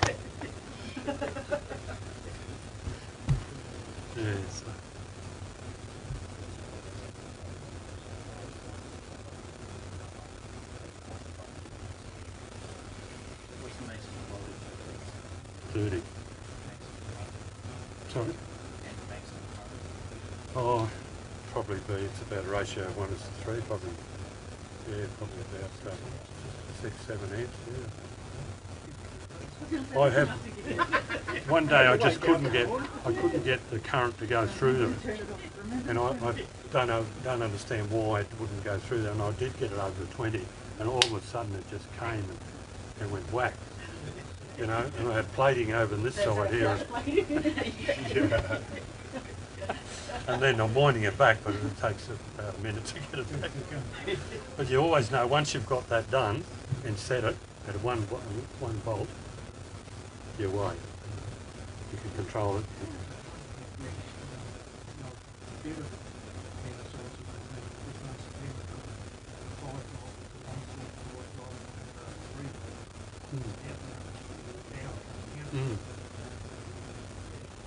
Yeah. These must have, I think these have changed in the last year. These have been on the market. This type of PowerTech is now about a third of the price it was, and J-Car sells them. So there must be new technology because everyone says it's liquidated, you know. So there must be new technology there to. Yeah. Yeah. Yeah.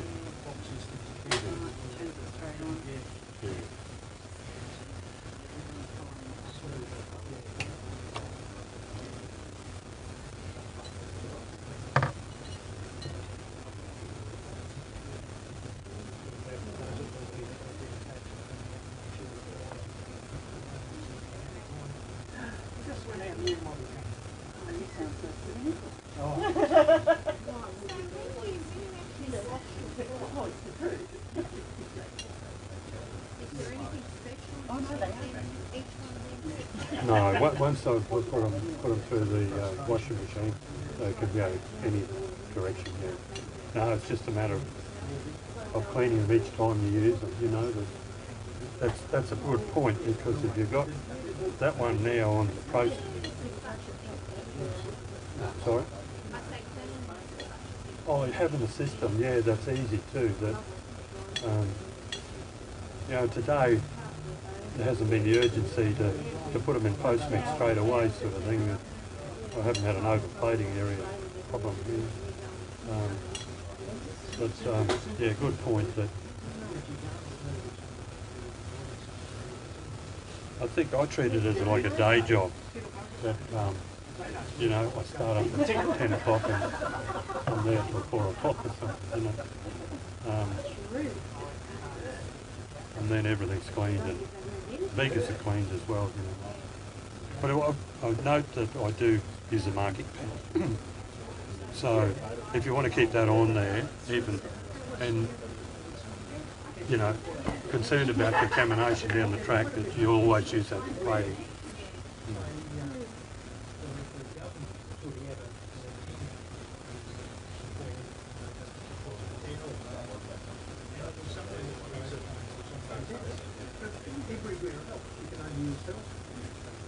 Just up that one highway, you only get them.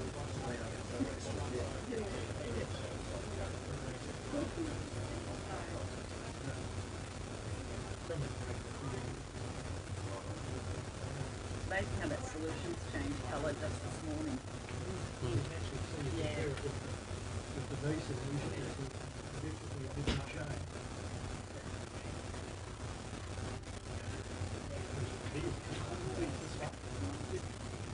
Actually, smoke was something different to me.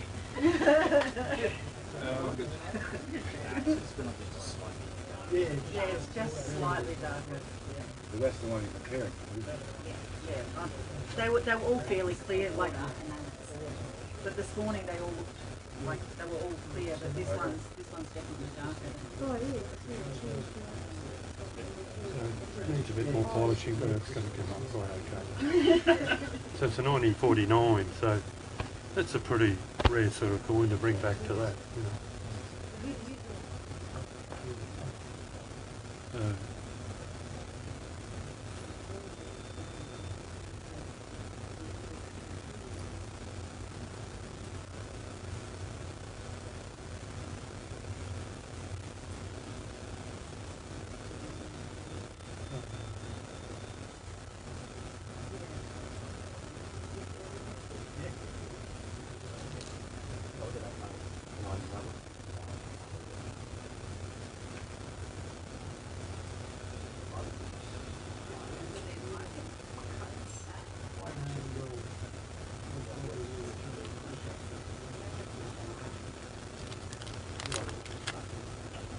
That was a mindful one. That was a mindful one you got? Yeah, that's right, yeah. Yeah.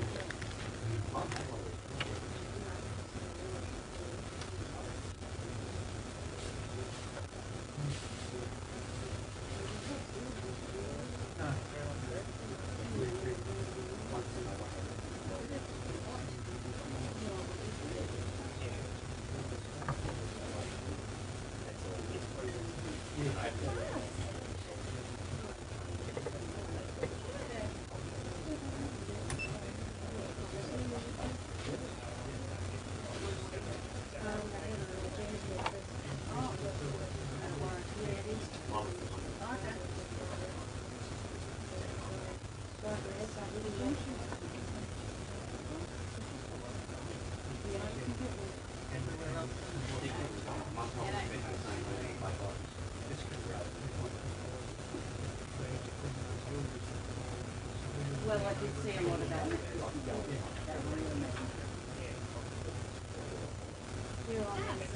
yeah, no, it really does. I stopped doing markets because, you know, people come and everything. Like, well, why are they going to take this online? People can see the... Yeah, I know, it's just, you know, there were a few more factors, but it was just more of a... Yeah.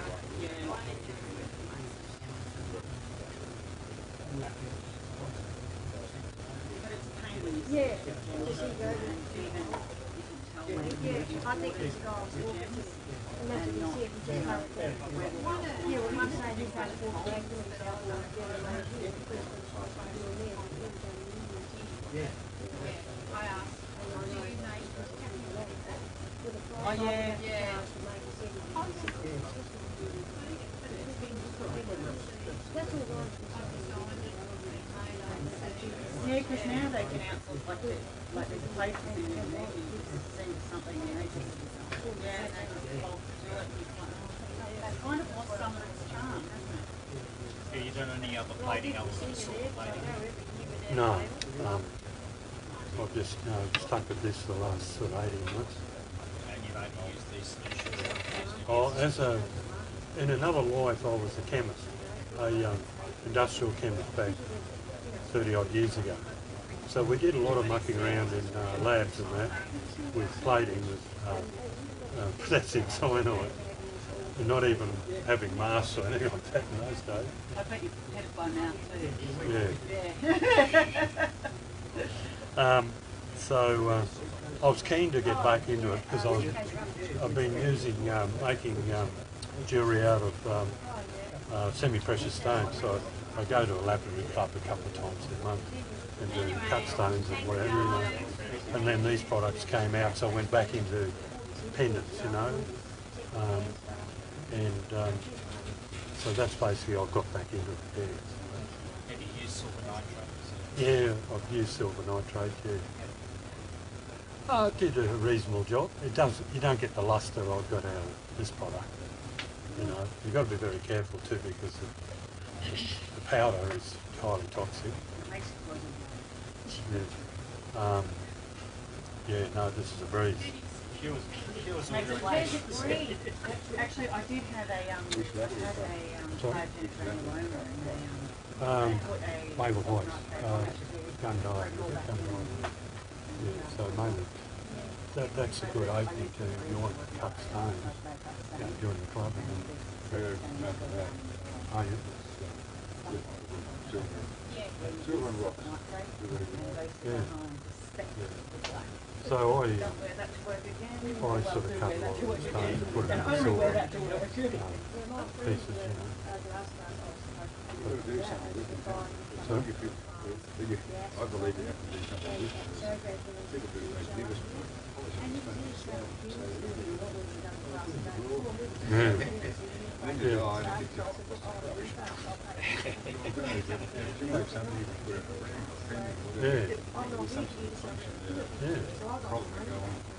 Yeah. But a lot of them seem the older guys there now, you know, getting the big rocks, paying for the big rocks out, you know, out over in the gym field. And then, you know, just cutting them up into crystal pieces. And there's a market for these people at the markets, you know, that are selling the crystal. Yeah. And I said to one, Some of them are really big and chunky. yeah. So that's their outlet. I'll cut them in an electric club and then Get it with a hand. What do you get out of it? yeah. So yeah, there's sort of people use them as all they're down as healing things, you know. That there's a whole host of different gems there for different sort of ailments and what have you. And people hold them and meditate and all that, you know. So there's a bit of a market. These guys that are actually, yeah. Replace the vaccination market, I hear.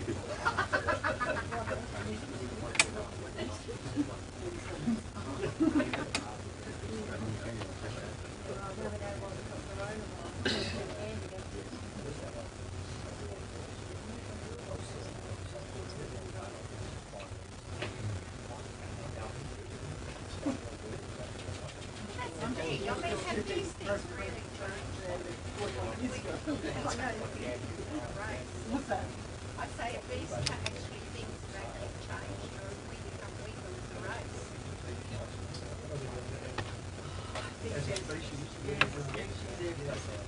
Nature's getting ready to go out.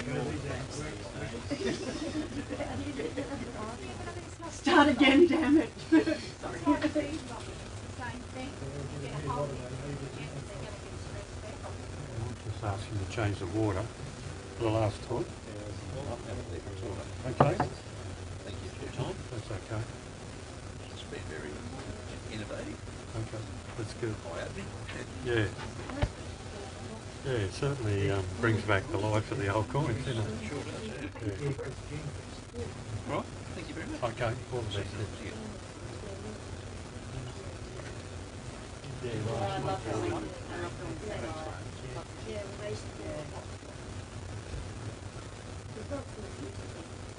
You can see the coloration now in the electrolyte. It's sort of got a bit of a tinge in it there. And copper does that, you know, it certainly breaks down a bit. Having said that, you'll probably still do another 20 coins or whatever out of that, you know.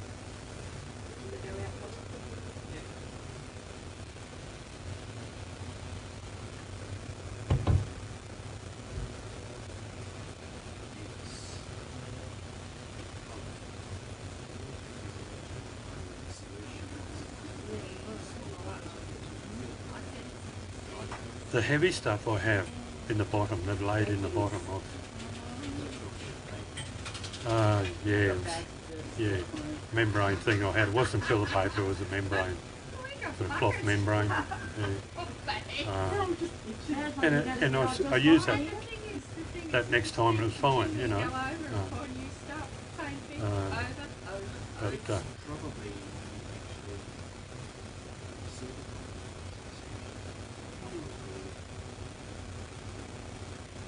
yeah, true. Yeah. Well, I think any impurities on the copper comes out in that process. You know, certainly I've seen dropping at the bottom of the cathode there. There was, you know, if I hadn't had a clean coin. I wonder if that's iron comes off. It's brass. It's only brass that's in there now. Where silver wire, which is sterling silver. There's a bit of copper in that. Zinc. Yeah. So bronze, coins called bronze has got a fair bit of zinc, well not a fair bit, but it's part of the zinc and copper, zinc and tin. Yeah.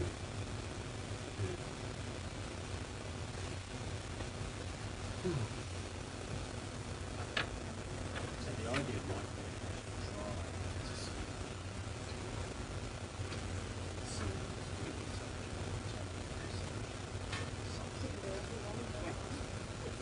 Put another silver coin on the cathode. no, just a silver line. Oh, okay. Yeah.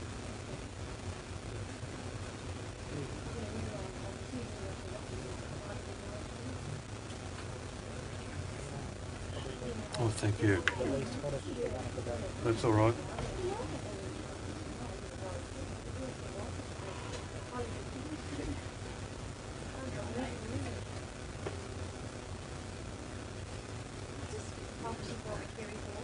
We have to leave. She won't say any more. Well, it's raining up there.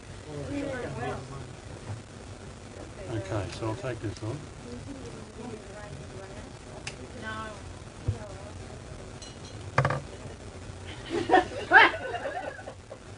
Yeah, it's a bit much. Oh. I'll be around to work. Like the road. Yeah. And then There you go. You both could organise classes on the same weekend. Yeah, all we have to do is one on the Saturday, one on the Sunday. Or a posse trip in the Yeah. class.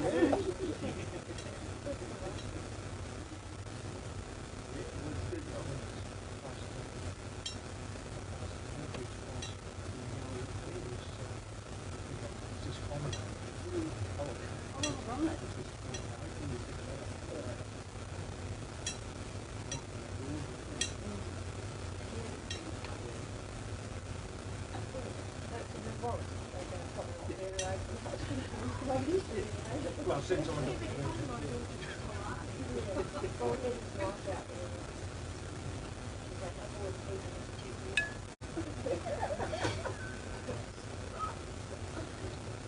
Right, I guys put on beers next time as well, eh? You're really lighting up.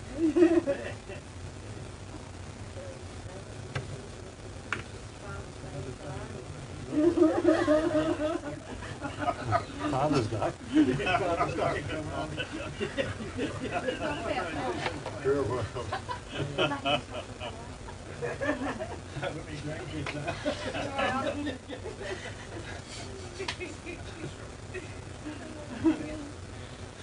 Give the son a little bit of everything. Yeah, it is. But she needs since it's raining. Yeah. I used to drive it down here, the difference is amazing, isn't it? Thank you. The grass is hot.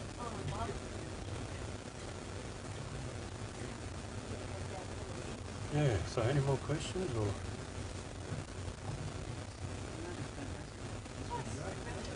Most impressive. Yeah, good product, I thought, you know. I'd like to see the idea of your computer. Yeah. Oh, yeah. Gotta work. The thing is, You might only try it won't be once. able to- No, you'd have to put it all on. The other thing I was thinking is a lot of those older houses have actually had a door around and just label it as the rooms, and you'd have to have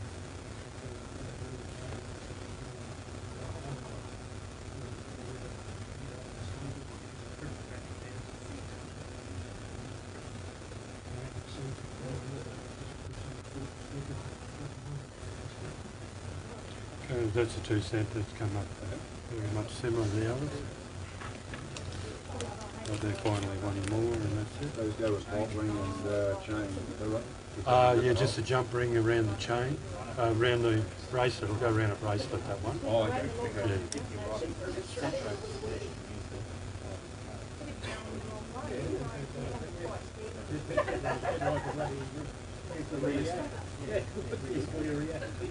an older one, isn't it? It's the same vintage, I think, about 1987. Oh yeah, so but it has been in circulation or hasn't? No, it's just got a bit of coloration on it, Yeah. but I wouldn't scrub it off. I don't think it's going to cause a concern. Yeah. Bit of trial and error with that one.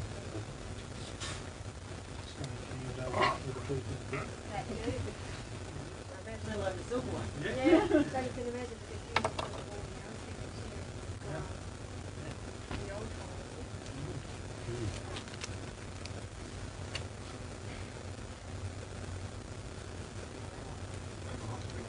Sorry? No, I think it's under 20. Yeah.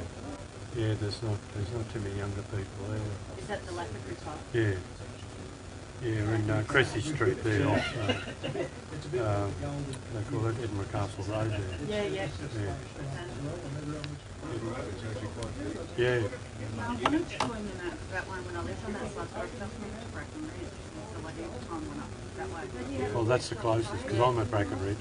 Okay. Yeah. All right. They say Caboolture is very good. It's it's operating every day. They're operating every day. Members using. Yeah, that's a big one.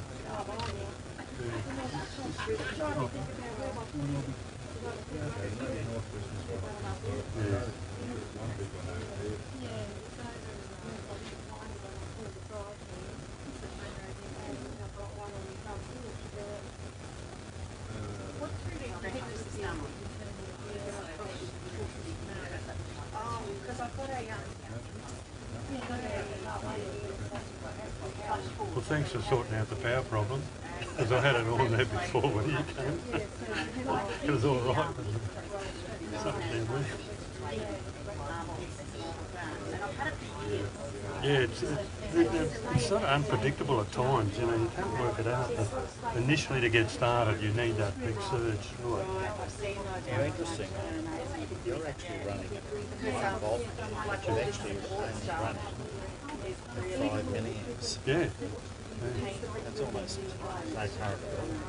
Well, that's it. It's like you've loaded up the electrolyte with silver. You know, that's probably one of the things that you don't have when you start. Yeah. But initially you pump it through and. Yeah. Do you ever find that one side of the coin is better done than the other because it's been facing the electrode? No. Well, I've deliberately turned this one around so the Queen's head is facing it. But I normally just have, the reverse side, I think they call that, with a lizard. Is that the lizard? Yeah. No. Probably burnishing it a bit to a certain pressure, producing sort of a granular deposit of silver, so you probably, it's a bit like burnishing, pushing the silver over so that it becomes shiny, I guess. Yeah, I think anything that you use in a laundry or kitchen, this is more or less this is, I think it would be deemed a wash it, wouldn't it? Yeah, something like that. Yeah, for hands. So, wouldn't expect any impregnation through there. It's just soft one. That data sheet is very interesting. Yeah. Get through. Get on your hands, you're supposed to wash them, but it doesn't matter if you get on your hands. Yeah. So normally that would run at about 0.4 initially, and it comes back to minimum. Yeah, so you really, my reading has always been that you're running a couple of amps. Yeah. This is way below. Yeah. Most of the solutions is just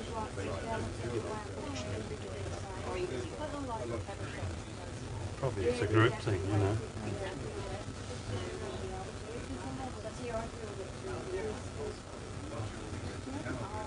tried in the past. Yeah. Soaking leaves and things like that. Yeah. Oh, yeah. Tell me, I know. Copper sulfate solution. Yeah. So you could do the same sort of thing. No, just buy it. This cost of the solutions introducing organics in. It's all very well introducing copper sulfate, copper plate and leaf, and then silver plate and copper sulfate. Oh, Very expensive. yeah. You can make a whole mess of it.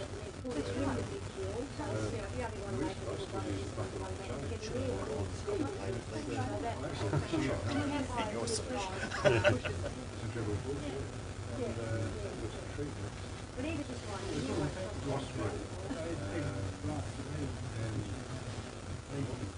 Well, thank you very much. Yeah. Really appreciate it. Okay, all of this, yeah. You know, it's running a lot like 4 hours. Yeah. And that's roughly